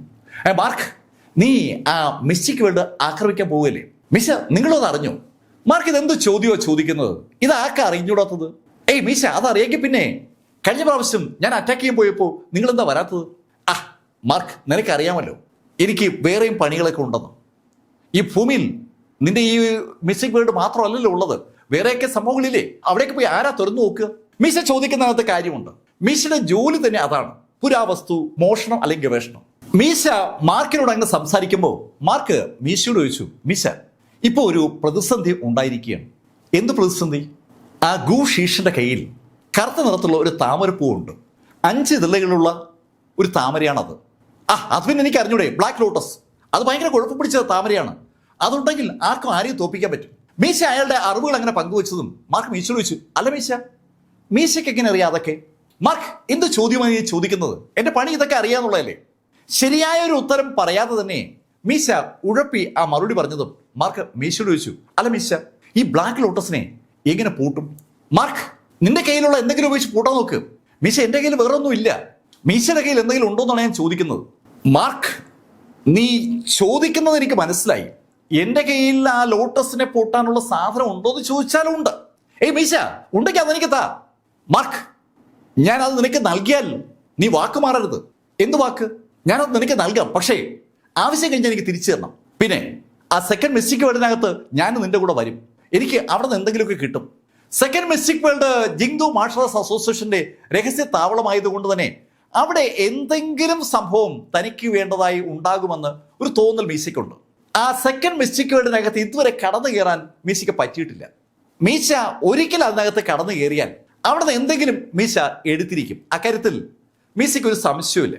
അങ്ങനെ പറഞ്ഞതിന് ശേഷം മീശ അയാളുടെ മാന്ത്രിക നിലവറയിൽ നിന്ന് ഒരു പർപ്പിൾ നിറത്തിലുള്ള പാവയ്ക്ക എടുത്ത് നേരെ മുന്നിലോട്ട് വെച്ചു. ആ പാവയ്ക്കയുടെ മാർക്ക് ശരിക്കും വാ വിളിച്ചു പോവുകയാണ്. മാർക്കാണ് ആ പാവയ്ക്ക മീശയ്ക്ക് നേരത്തെ കൊടുത്തത്. ആ പാവയ്ക്കാണ് മീശ എടുത്തത് മേശപ്പുറത്ത് വെച്ചത്. പെട്ടെന്ന് മാർക്ക് ആ പാവയ്ക്ക കയ്യിലെടുത്തു. മീശ, ഇത് ഞാൻ നിനക്ക് നൽകിയല്ലേ? അതിനെന്താ? നീ എനിക്ക് നൽകിയ നിമിഷം മുതൽ അത് എൻ്റെതാണ്, ഇപ്പൊ അത് എൻ്റെതാണ്. മീശ, എന്നാലും ഞാനല്ലേ നിനക്ക് നൽകിയത്? മാർക്ക്, അതാ ഞാൻ പറഞ്ഞത്. നീ എനിക്കത് നൽകിയ നിമിഷം മുതൽ അത് എൻ്റെതാണ്, ഇപ്പോ അത് എൻ്റെ സാധനമാണ്. മീശ അയാളുടെ വാദത്തിൽ അങ്ങനെ ഉറച്ചു നിന്നതും മാർക്ക് മീശയോട് പറഞ്ഞു, ഓക്കെ ഞാൻ സമ്മതിച്ചു. ഞാൻ എൻ്റെ ആവശ്യം കഴിഞ്ഞാൽ ഉടൻ തിരിച്ചു തരാം. മാർക്ക്, നിനക്ക് ഞാൻ ഇത് നൽകുന്നത് ഒറ്റ കാരണം കൊണ്ടാണ്. ആ സെക്കൻഡ് മിസ്റ്റേക്ക് വേർഡിനകത്ത് കടക്കാൻ നീ എന്നെ സഹായിക്കണം. അങ്ങനെ സഹായിച്ചാലേ ഞാനിത് നിനക്ക് തരൂ. മീശ, എന്ത് ചോദ്യമായി ചോദിക്കുന്നത്? സെക്കൻഡ് മിസ്റ്റേക്ക് വേണ്ടി ഞാൻ കീഴടക്കഴിഞ്ഞാൽ പിന്നെ നിങ്ങൾക്ക് ഇഷ്ടം പോലെ എന്ത് ചെയ്തൂടെ? അത് കേട്ടപ്പോൾ മീശയ്ക്ക് ഒരു ആശ്വാസമായി. മീശയോട് സംസാരിച്ചിട്ട് അവിടെ നിന്ന് എണീറ്റ മാർക്ക് ഫെല്ലർ നേരെ ഇമോട്ടോ ക്രെയിൻ്റെ അടുത്തേക്ക് വന്നു. ഇമോട്ടോ ക്രെയിനെ കണ്ടതും മാർക്ക് ഇമോട്ടോ ക്രെയിനോട് പറഞ്ഞു, ബ്രദർ, നമുക്ക് ഇന്ന് തന്നെ ആ സെക്കൻഡ് മിസ്റ്റേക്ക് വേൾഡ് ആക്രമിക്കണം. മാർക്ക്, ഇന്ന് തന്നെ ആക്രമിക്കാനോ? അത് ഇന്ന് തന്നെ ആക്രമിക്കണം. മാർക്ക്, അങ്ങനെ ആക്രമിക്കുമ്പോൾ ആ ലോട്ടസ് ഉപയോഗിച്ച് അയാള് നമ്മൾ നേരിടില്ലേ? ബ്രദർ, അയാൾ ആ ലോട്ടസ് ഉപയോഗിക്കുകയാണെങ്കിൽ നമുക്കും എന്തെങ്കിലും ചെയ്യാം. പക്ഷേ ഇന്ന് ആക്രമണത്തിന് നേതൃത്വം കൊടുക്കേണ്ടത് ബ്രദറാണ്. കഴിഞ്ഞ തവണ അവിടെ ആക്രമിച്ചത് മാർക്കാണ്. മാർക്കിന്റെ പുറകിലായി നിൽക്കുകയായിരുന്നു ഇമോട്ടോ ക്രെയിനും ബാക്കിയുള്ള ആളുകളും. ഈ പ്രാവശ്യം ഇമോട്ടോ ക്രെയിൻ ആ മിസ്റ്റേക്കുകളെ ആക്രമിക്കണമെന്നാണ് മാർക്കിന്റെ ആഗ്രഹം. മാർക്ക് പറഞ്ഞ കാര്യം ചെയ്യാമെന്ന് ഇമോട്ടോ ക്രെയിൻ ഏറ്റു. ഇമോട്ടോ ക്രെയിനും മാർക്കും വൻ സേനയുമായി വീണ്ടും സെക്കൻഡ് മിസ്റ്റേക്ക് വേൾഡിലേക്ക് തിരിച്ചു. മാർക്ക് ഫെല്ലറും ഇമോട്ടോ ക്രെയിനും അടങ്ങിയ ആ ടീം മിസ്റ്റേക്ക് വേൾഡിന്റെ ആ ഗേറ്റിലെത്തി. കഴിഞ്ഞ പ്രാവശ്യം ആ ഗേറ്റ് തകർത്താണ് ഇമോട്ടോ ക്രെയിൻ മാർക്കിനെയും കൊണ്ട് അവിടുന്ന് രക്ഷപ്പെട്ടത്. ആ ഗേറ്റ് അതിനുശേഷം നന്നാക്കിയിട്ടില്ല. അതുവഴി ഇമോട്ടോ ക്രെയിനും മാർക്ക് ഫെല്ലറും ജിയാങ് ഹീയും എന്ന് വേണ്ട സകല ആളുകളും അകത്തേക്ക് പ്രവേശിച്ചു. ഒരു വൻ ടീമുമായിട്ടാണ് മാർക്ക് എത്തിയിരിക്കുന്നത്. ഇമോട്ടോ ക്രെയിനാണ് ആ ടീമിനെ ഇപ്പോൾ നയിക്കുന്നത്.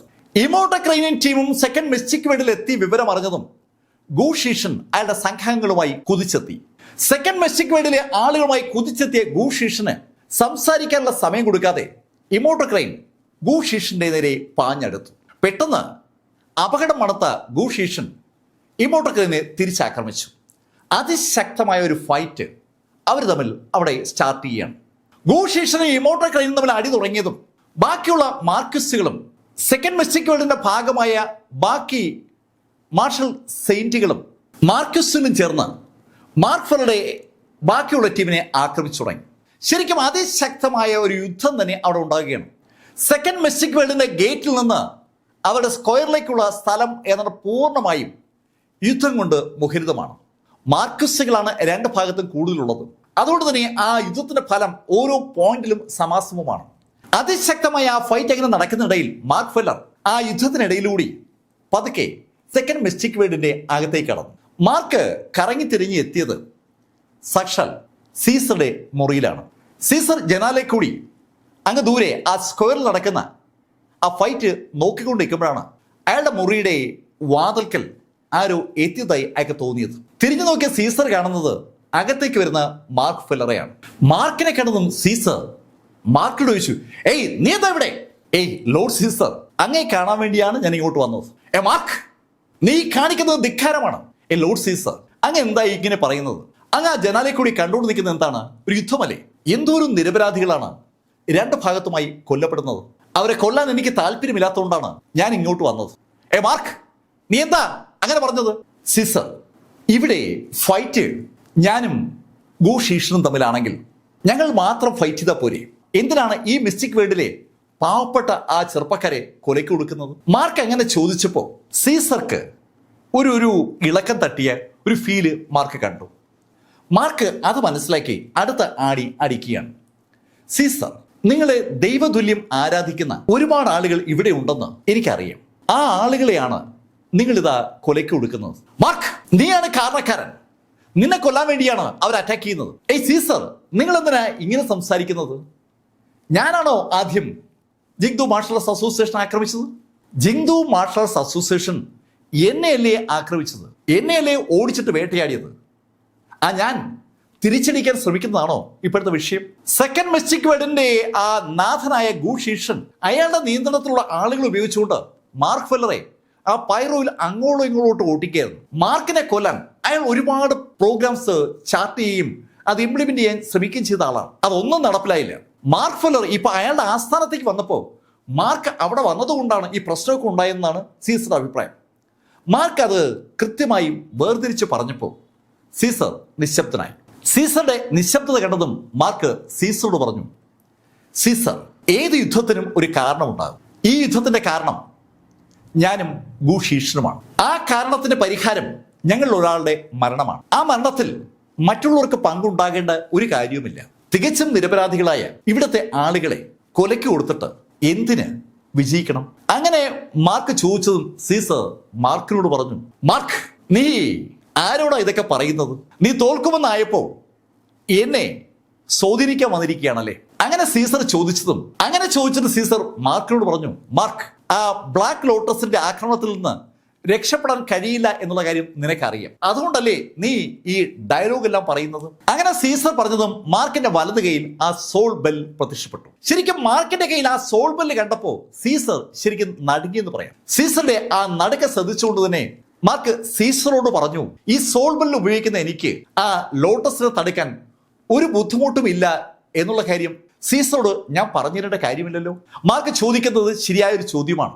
ആ സോൾ ബെല്ലിന് മുന്നിൽ ആ ലോട്ടസ് ഒന്നുമേ അല്ല. ആ യാഥാർത്ഥ്യം മനസ്സിലാക്കിയ സീസർ പെട്ടെന്ന് മാർക്കിനോട് ചോദിച്ചു, മാർക്ക്, നിനക്ക് എവിടെന്നാ കിട്ടിയത്? ഈ സീസർ, നിങ്ങൾ എൻ്റെ ആ ഹെവൻലി ഗേറ്റിൽ നിന്ന് പുറത്തിറങ്ങിയ നിമിഷത്ത് തന്നെ എനിക്കൊരു സംശയം ഉണ്ടായിരുന്നു, നിങ്ങളെ ആരെങ്കിലും വകവരുത്താൻ ശ്രമിക്കുമെന്ന്. അതുകൊണ്ട് ഞാൻ നിങ്ങളുടെ പുറകെ ന്യൂ സെലസ്റ്റിൽ എത്തിയതാണ്. പക്ഷെ അവിടെ ഞാൻ എത്തിയത് അല്പം താമസിച്ചു പോയി. ഞാൻ കാണുമ്പോൾ പരിക്ക് പറ്റി നിങ്ങൾ ന്യൂ സെലസ്റ്റിലേക്ക് നടക്കുന്നതും രണ്ടാളുകൾ നിങ്ങളുടെ അടുത്തുനിന്ന് വനത്തിലേക്ക് പോകുന്നതുമാണ്. അവരെ ഞാനാ കൊന്നത്. അവരെ കൊന്നപ്പോൾ എനിക്ക് കിട്ടിയതാണ് ഈ സോൾ ബെൽ. അവരെന്താ ഹെവൻലി ഗേറ്റുകാരായിരുന്നു എന്നാ പറഞ്ഞത്. അത് കേട്ടതും സീസർ മാർക്കിനോട് പറഞ്ഞു, അതെ, അവര് ഹെവൻലി ഗേറ്റുകാരായിരുന്നു. മാർക്ക്, നീ ആ ബെല്ല് എനിക്ക് താ. അങ്ങനെ സീസർ പറഞ്ഞതും മാർക്ക് ആ ബെല്ല് മാർക്കിനെ ആ മാന്ത്രിക നിലവറിലേക്ക് മാറ്റി. സീസർ, എന്തായാലും എനിക്ക് ആ ഹോങ്ങി സെക്ഷന്റെ കാര്യം കിട്ടിയതാണല്ലോ, ഇതെന്റെ തന്നെ ഇരിക്കട്ടെ. പിന്നെ ആ ലോട്ടസിനെ നേരിടാൻ എനിക്കൊരു മാർഗമുണ്ടെന്ന് അറിയുന്നത് നല്ലതാണല്ലോ. സീസർ, വീണ്ടും ഞാൻ പറയുന്നു, ഈ യുദ്ധത്തിൽ നിരപരാധികൾ കൊല്ലപ്പെടാതിരിക്കാൻ നിങ്ങൾ വിചാരിച്ചാലേ പറ്റൂ. മാർക്ക്, നീ എന്താ ഉദ്ദേശിക്കുന്നത്? സീസർ, ഗൂഷീഷനും ഞാനും തമ്മിലാണ് എതിർപ്പ്. ഞങ്ങൾ തമ്മിലുള്ള ഫൈറ്റിൽ മറ്റാളുകൾ ഇടപെടരുത്. അതാണ് എനിക്ക് വേണ്ട കാര്യം. സീസർക്ക് അത് എൻഷുർ ചെയ്യാൻ പറ്റൂ. 10,000-ഓളം മാർക്വിസ്റ്റുകളുള്ള ആ സെക്കൻഡ് മിസ്റ്റിക് വേർഡിൽ മാർക്വിസ്റ്റുകളുടെ നിയന്ത്രണം ജനറൽ സ്റ്റാർ സീസർക്കാണ്.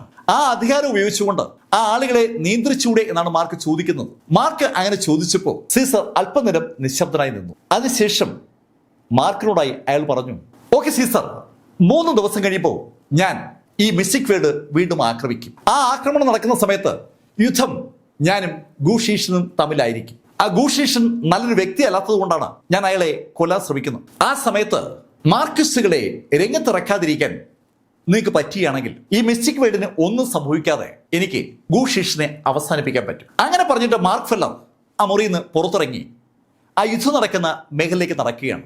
നടന്നു പോകുന്ന മാർക്കിനെ ആ ജനാലയ്ക്കൂടി സീസർ അങ്ങനെ നോക്കി നിൽക്കുമ്പോഴേക്കും മാർക്ക് കറങ്ങി തിരിഞ്ഞ് ഇമോട്ടർ ക്രെയിനിന്റെ കുറച്ച് പുറകിലെത്തി. ഇമോട്ടർ ക്രെയിനും മാർക്കിനും തമ്മിൽ സംസാരിക്കാൻ അവരുടേതായ ചില ടെക്നിക്കുകളുണ്ട്. ആ ടെക്നിക്ക് ഉപയോഗിച്ച് മാർക്ക് ഇമോട്ടർ ക്രെയിനോട് പിൻവാങ്ങാനുള്ള നിർദ്ദേശം കൊടുത്തു. അടുത്ത പക്ഷം തന്നെ ഇമോട്ടർ ക്രെയിൻ ആളുകളുമായി പിന്മാറി. മാർക്ക് ഫെല്ലറും ടീമും അവിടെ നിന്ന് പോയി കഴിഞ്ഞതും ഫിൻ ഓടി ഗൂഷീഷിന്റെ അടുത്തെത്തി. മാസ്റ്റർ, അവരെ പിന്തുടരണ്ടേ? എന്തിന് മാസ്റ്റർ? അവരിങ്ങനെ തോന്നുമ്പോഴൊക്കെ വരികയും പോവുകയും ചെയ്താൽ അതെങ്ങനെ ശരിയാകും? ഫിൻ, തൽക്കാലം അതങ്ങനെ തന്നെ നടക്കട്ടെ. അവൻ എപ്പോഴും പോകാനും വരാനും കഴിയുമെന്ന് കരുതി ഇവിടേക്ക് ഒരു തവണ വരുമ്പോൾ എൻ്റെ കയ്യിൽ അകപ്പെട്ടോളൂ. മാർക്ക് ഫെല്ലറെ എങ്ങനെയാണ് നേരിടേണ്ടതെന്നുള്ള കാര്യം ഗൂഷീഷിന് അറിയാം. ഗൂഷീഷൻ ആ ഒരു ധാരണയിൽ അങ്ങനെ പറയുമ്പോഴേക്കും മാർക്കിൻ ടീമും അവിടെ നിന്ന് അവരുടെ സെക്ഷനിലേക്ക് തിരിച്ചു. 2 ദിവസം അതിവേഗമാണ് കടന്നുപോയത്. 3-ാം ദിവസം മാർക്ക് ഫെല്ലറും ഇമോട്ടർ ക്രെയിനും മാത്രമാണ് ആ ഹെവൻലി ഗേറ്റിൽ നിന്ന് തിരിച്ചത്. മാർക്ക് ഒറ്റയ്ക്ക് പോകാമെന്നാണ് പറഞ്ഞതെങ്കിലും ഇമോട്ടർ ക്രെയിൻ സമ്മതിച്ചില്ല.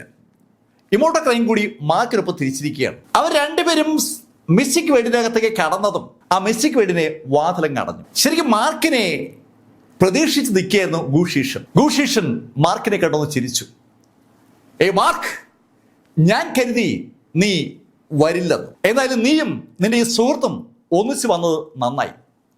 ഇന്ന് നിങ്ങൾ രണ്ടുപേരെയും ഞാൻ അവസാനിപ്പിക്കാൻ പോവുകയാണ്. അത് കേട്ടതും മാർക്ക് ഗുഷീഷനോട് പറഞ്ഞു, ഗുഷീഷൻ, ഇന്ന് ഫൈറ്റിൽ നമ്മൾ രണ്ടുപേരും മാത്രമേ ഉള്ളൂ. അങ്ങനെ മാർക്ക് ഫെല്ലർ പറഞ്ഞതും ഗുഷീഷൻ ഒന്ന് ചിരിച്ചു.